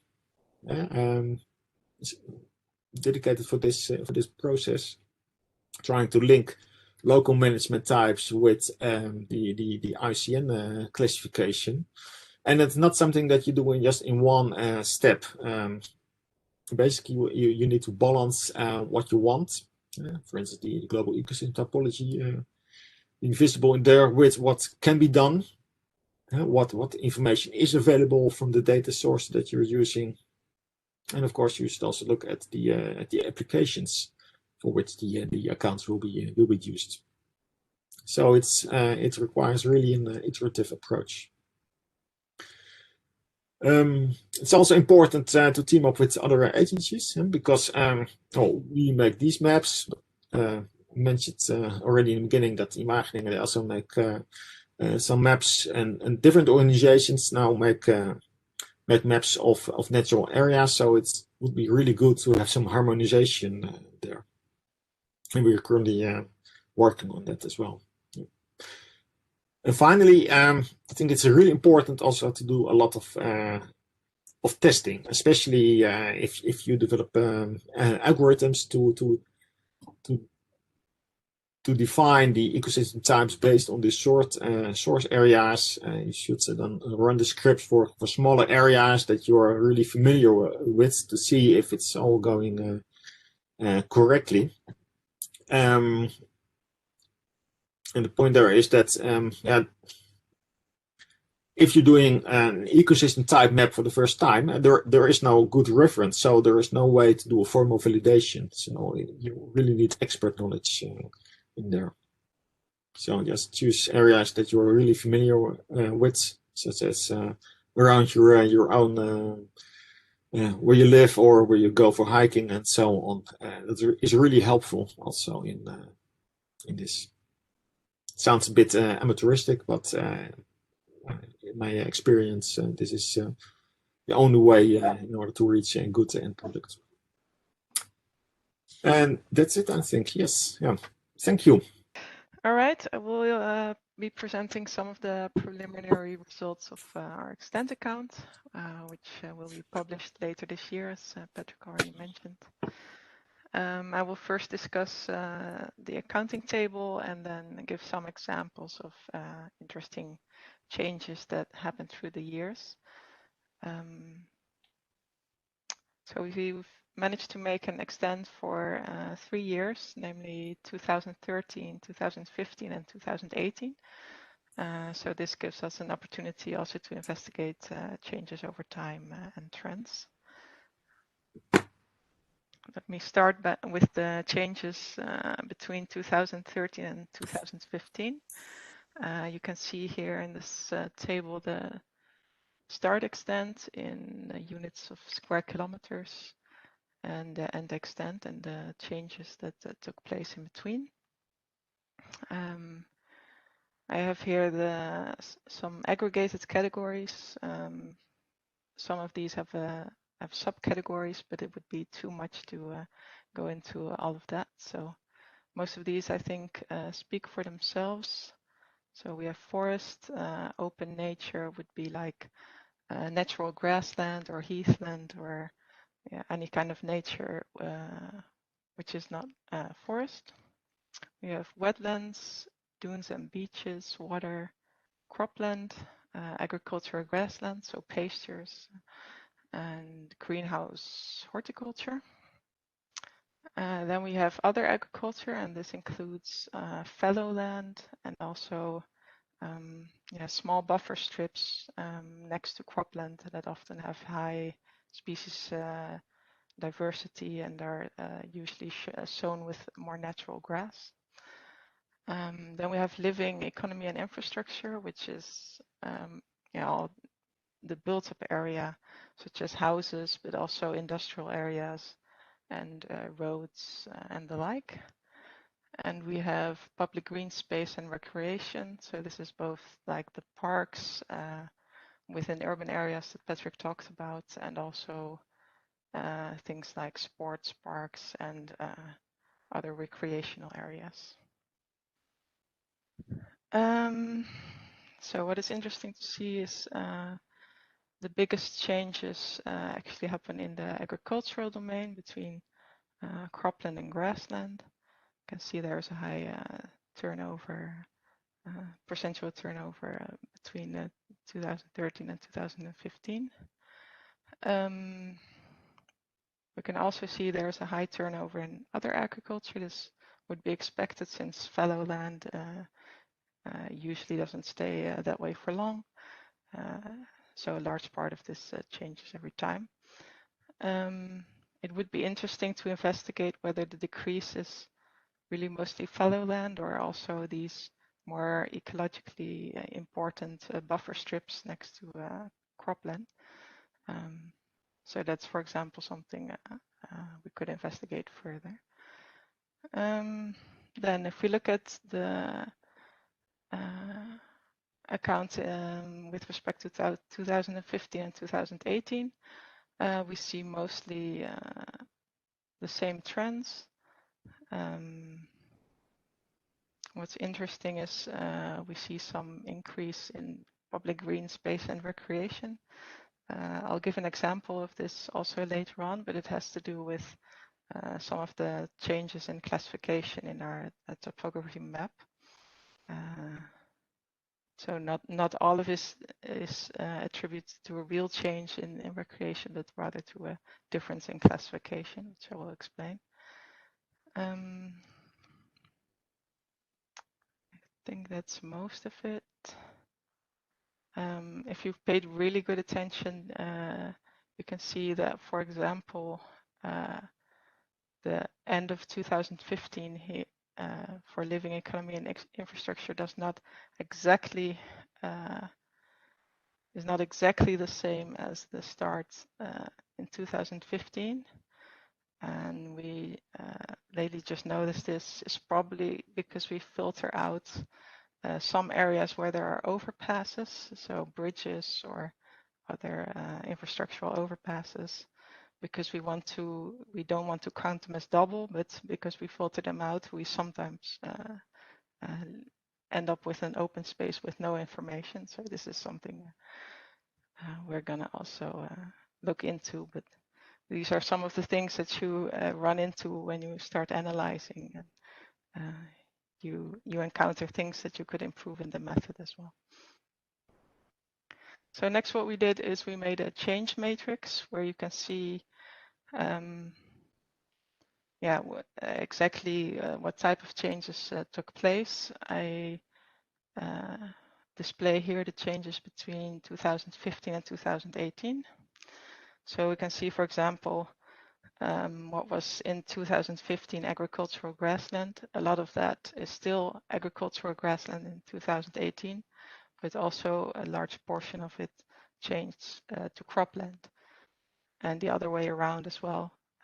We have cropland in 2015, and a lot of it stayed cropland, but also some of it changed to agricultural grassland.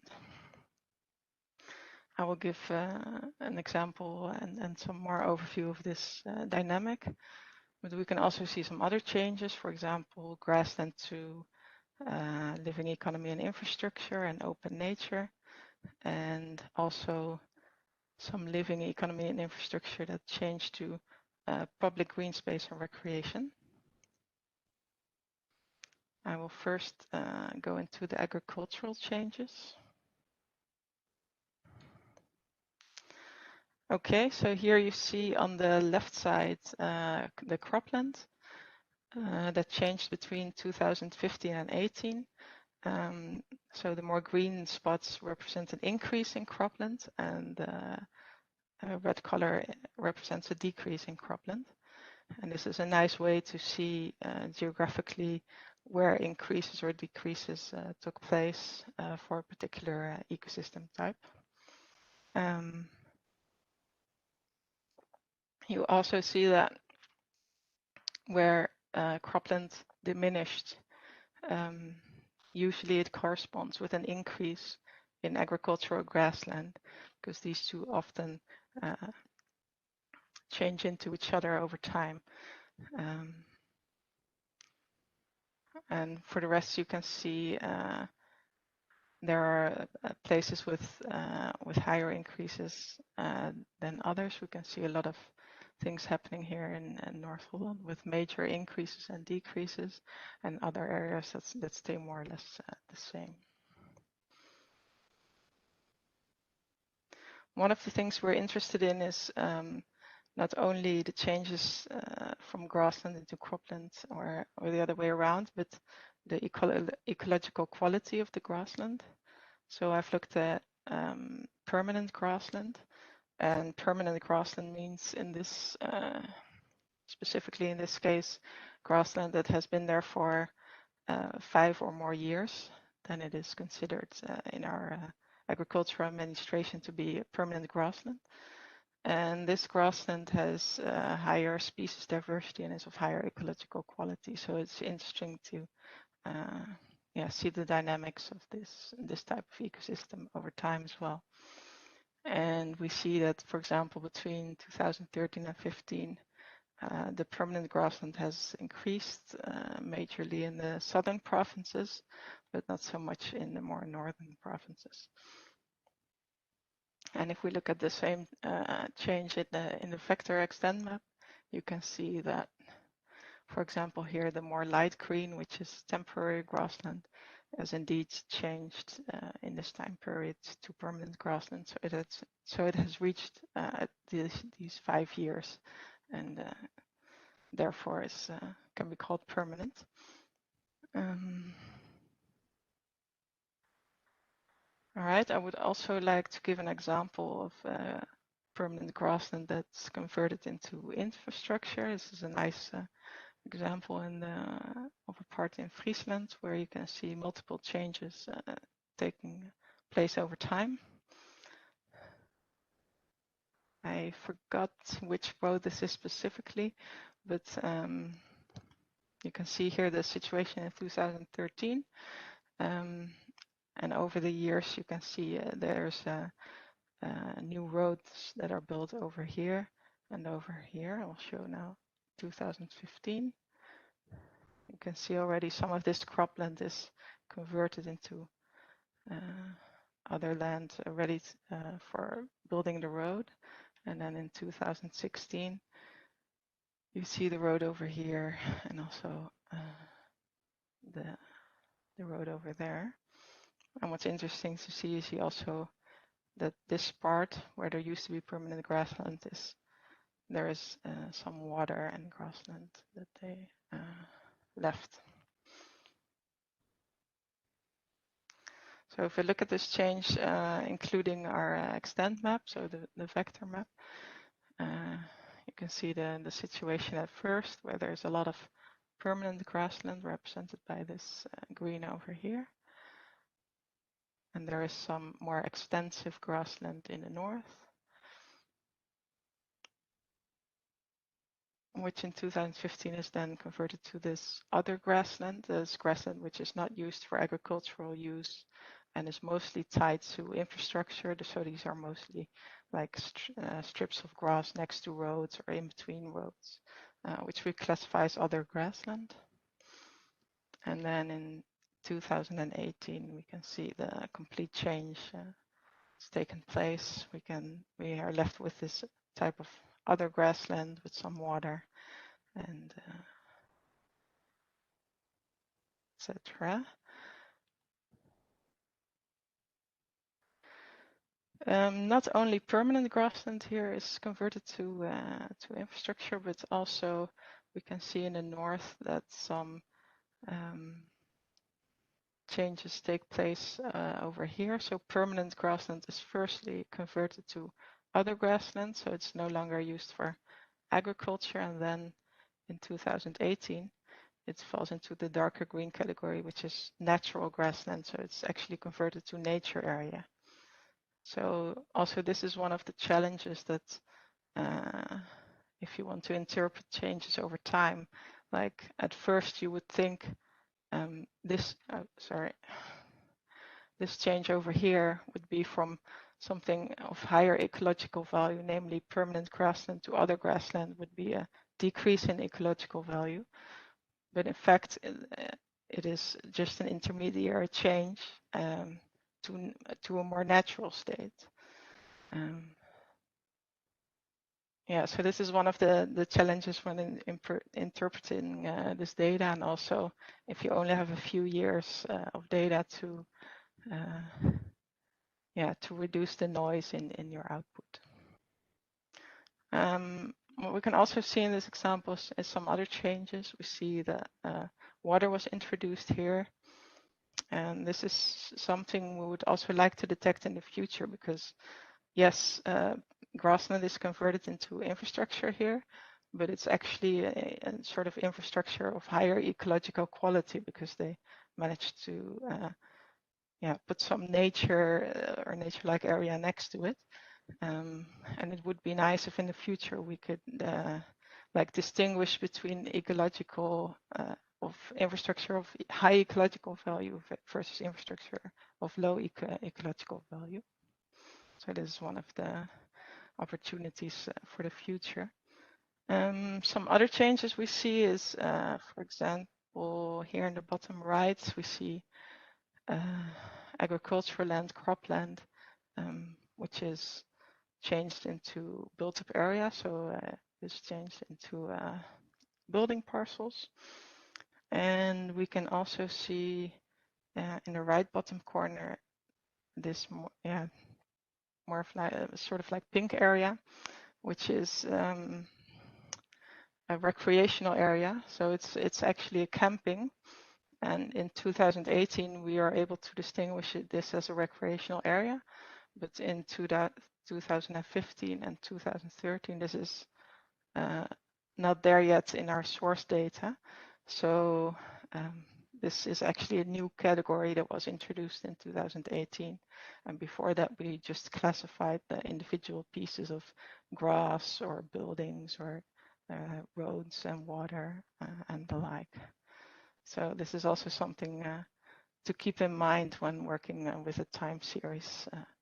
Like, what are the changes in your source data, and do they reflect real changes overall? One other example of a challenge is for example, the other grassland here, which changes in 2015 in permanent grassland, and then changes back into other grassland. This has to do with the agricultural database. We sometimes find that some parcels are missing. They are there in 1 year, and then they are missing the next year, and then we don't see it as an agricultural parcel, and then the next year after that they are there again. So that's something we have to discuss also with the organizations responsible for the source data, like what are these changes and how and what do they mean. All right, so these are some of the examples of the changes that are taking place and some of the challenges that we have. I would like to recap those as well. So some of the challenges we faced that sometimes the source data becomes more detailed, which is good, but also we have to see whether the changes then therefore are real. We have some gaps in the time series. So for example, we have 2013 and 2015, and sometimes we see, for example, that hold on, that sometimes we see, for example, that permanent grassland changes to temporary grassland, which is actually not possible if not something would happen in between. So the year that we miss, it would have had to be cropland, for example, but we have no way to make sure that happened. So we have to just assume that happened. And also, if you manage to make a longer time series, it is more easy to reduce noise and stuff like that. So I think we already did a pretty good job on the algorithms that construct a map, and we were really able to make a detailed ecosystem account map. But improving the algorithms is a time-consuming effort, though it is rewarding. So that's also a challenge. I've also looked at some opportunities.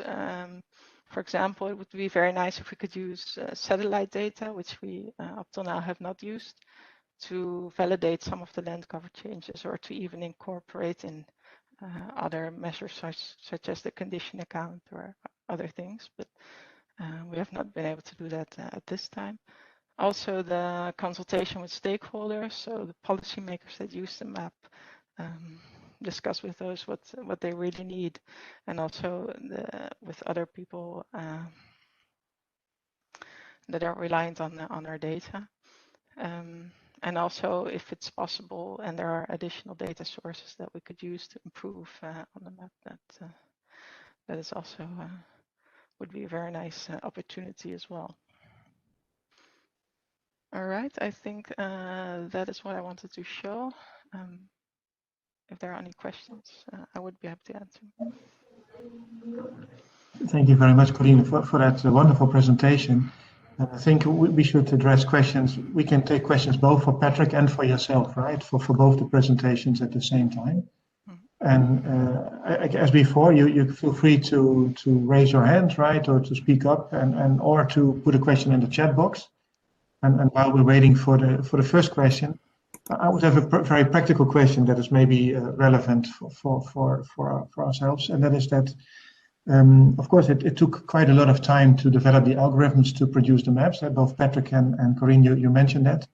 But now that these algorithms have been developed, is it now relatively straightforward to produce the extended accounts in the future, or will that require continuous development and improvement? Would you talk a little bit about that? Yes, I can elaborate a little bit.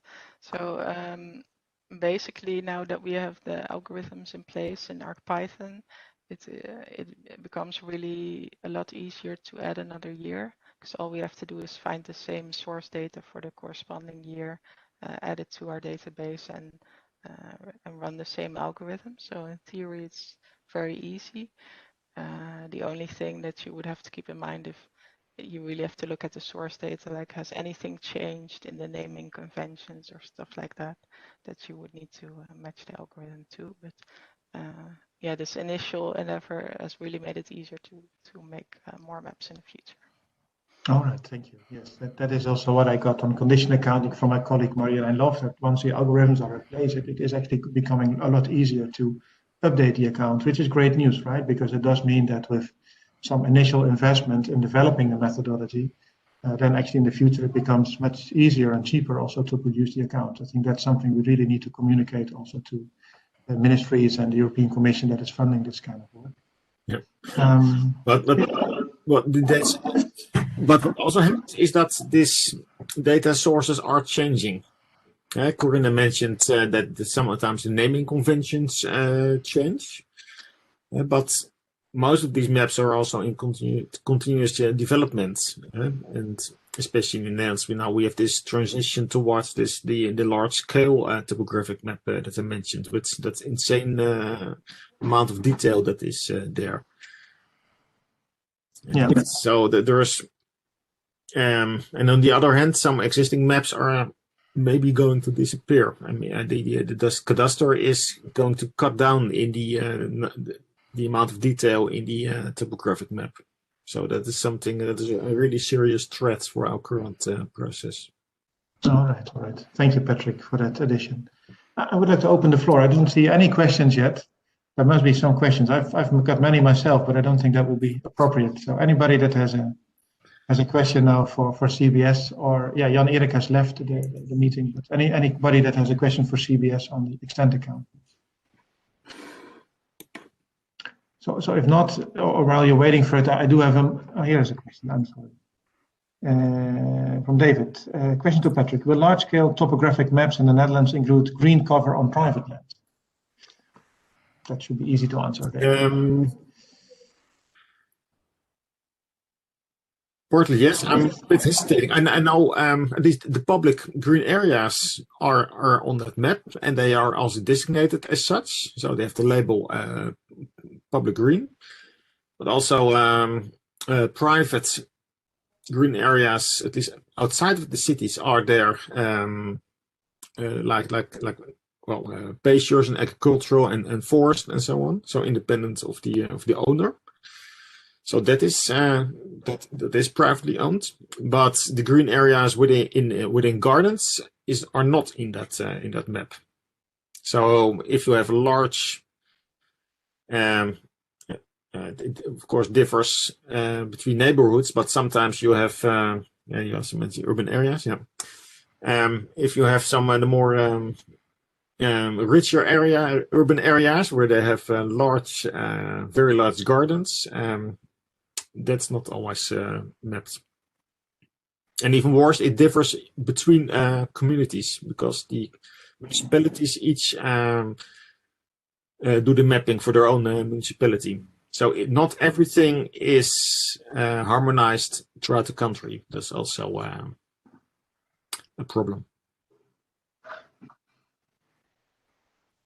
David is responding. Thanks. We need to use remote sensing. Yeah, you also mentioned it, Corinne and Patrick. That's also not so easy.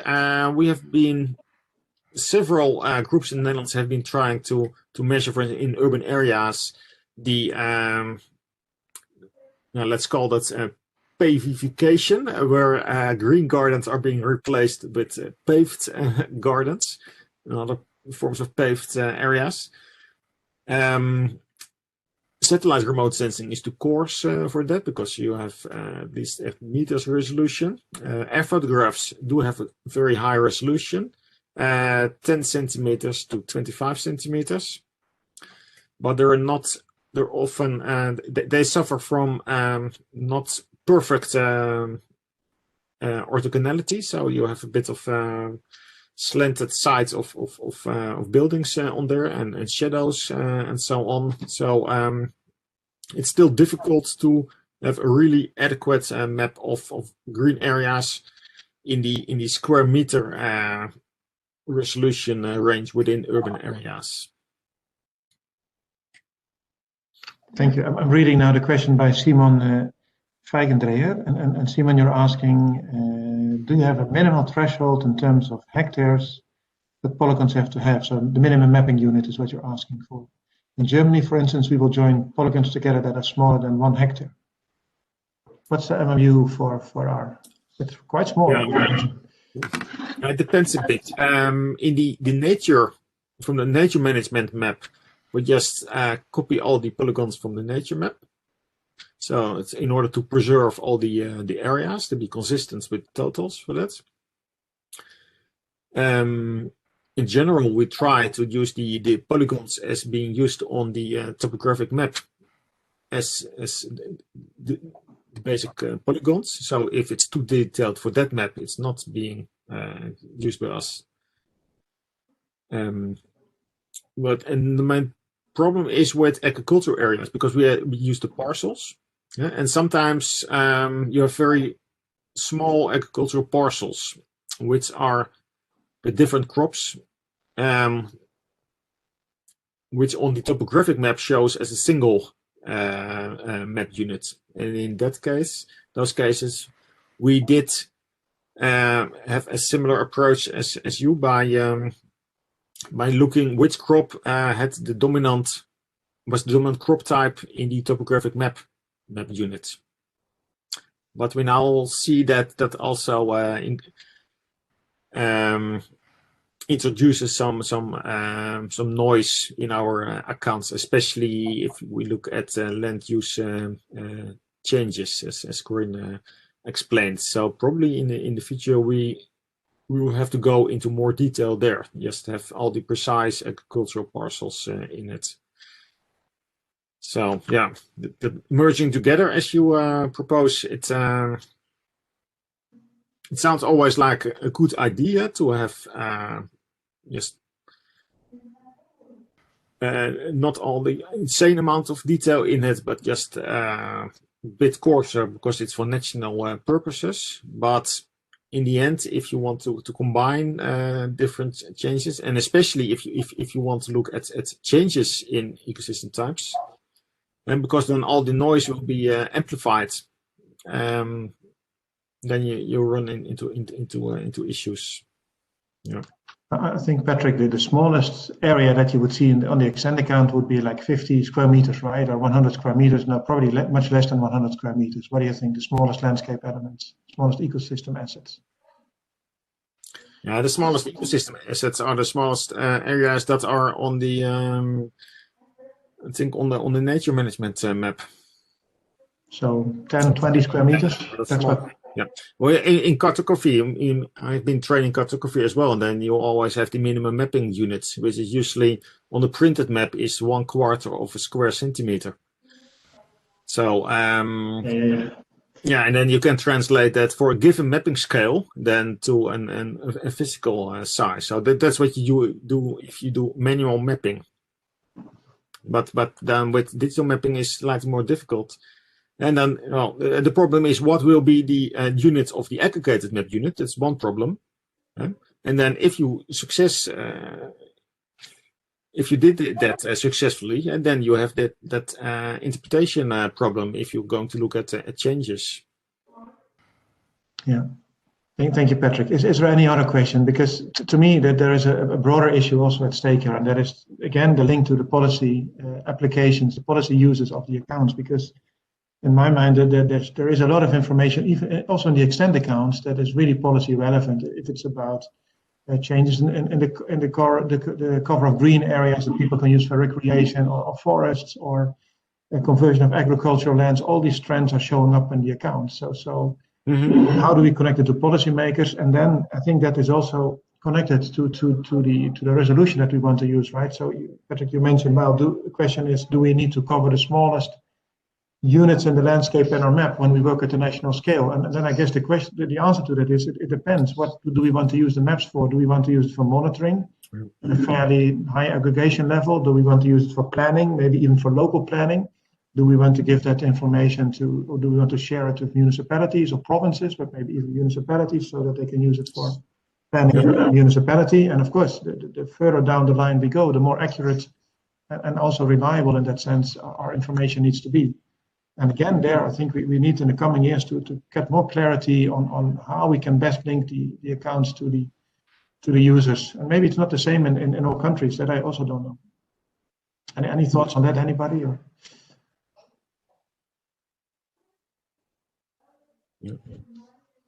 Yeah, somebody responding. It always is. It always is. Yeah. Indeed. Yeah. There's also the question by Florian, I see, on the benefits of using IUCN ecosystems, not MAIA or UNIS. Well, in our case, because we are also involved in the CA revision process, and there we supposed to work with the IUCN classification, so that seemed to be the logical starting point in our case. The disadvantage of MAIA in this regard is that it's still mainly land cover based. It's linked to the Corinne system. So the discussion that we had earlier today. And also the English habitat correspondence. Well, the issue is that the English habitats are not. There are no maps of those habitats which cover the whole country. It's only mapped out explicitly for the Natura 2000 areas, and not all real world habitats will be within Natura 2000 as well. Yeah. Maybe it's worth bringing up the comment from Catherine Farrell from Ireland. Catherine is saying we're working at catchment level. very different conversation than with national level policymakers. And indeed, of course. And Catherine, just to clarify, a question for us in the Netherlands is still that look, we have a national cover, but that doesn't mean that it's only relevant for national level policymakers, for the national government, because actually much of the spatial planning in the Netherlands is done at the provincial level. We've got 12 provinces, and some of the detailed spatial planning is done by municipalities. So the question is, if we should reach out to those lower levels of governance, is our information accurate enough to actually do so, to be able to present a meaningful information? And it is something we're looking at the moment, but we don't have answers yet. Yeah. Eric or Corinne or Linda, you have more ideas on that?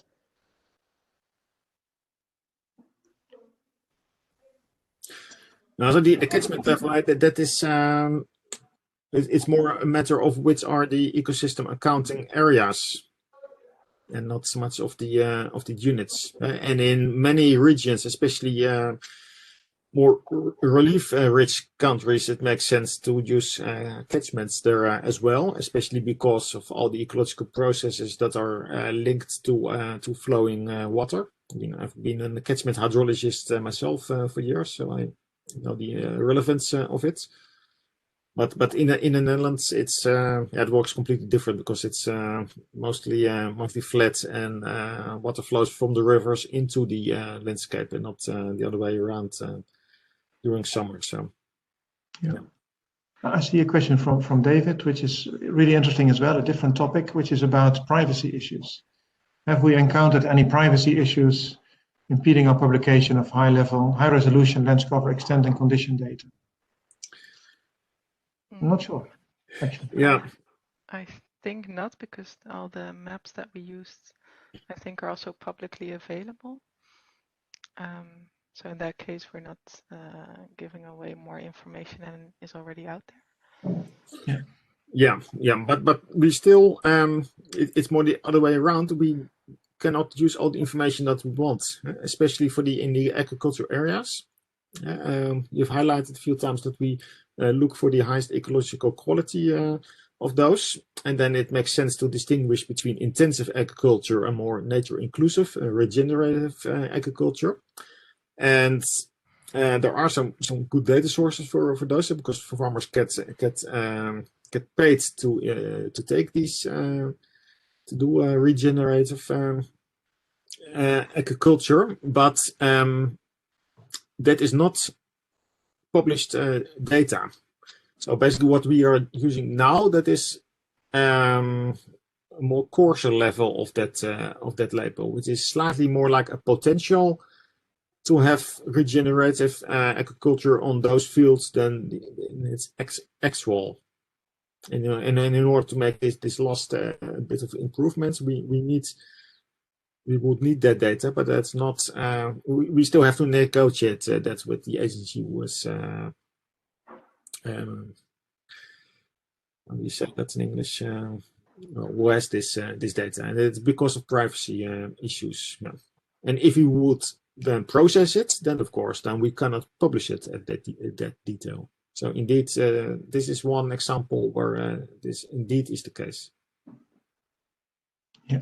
All right. I think there's a comment on condition accounting, on condition attachment skill, but I think condition accounting really was part of a different webinar. So perhaps we should keep a little focused on extent accounting. I also noticed that the time is, we're kind of at the end of the scheduled time for this call. Maybe people have also other obligations. So I think, unless somebody has a last question to ask, because perhaps we will close this session also.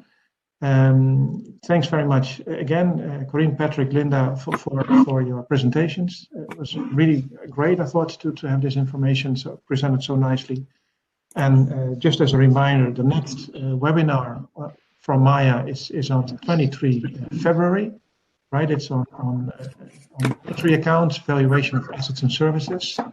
So that's the next one. And yes, this presentation will be available online, just as all other presentations of the MAIA. So we need about a week, 2 weeks for editing, and then we have the edited version as available online on the MAIA portal website. So many thanks, everybody. It was a pleasure to have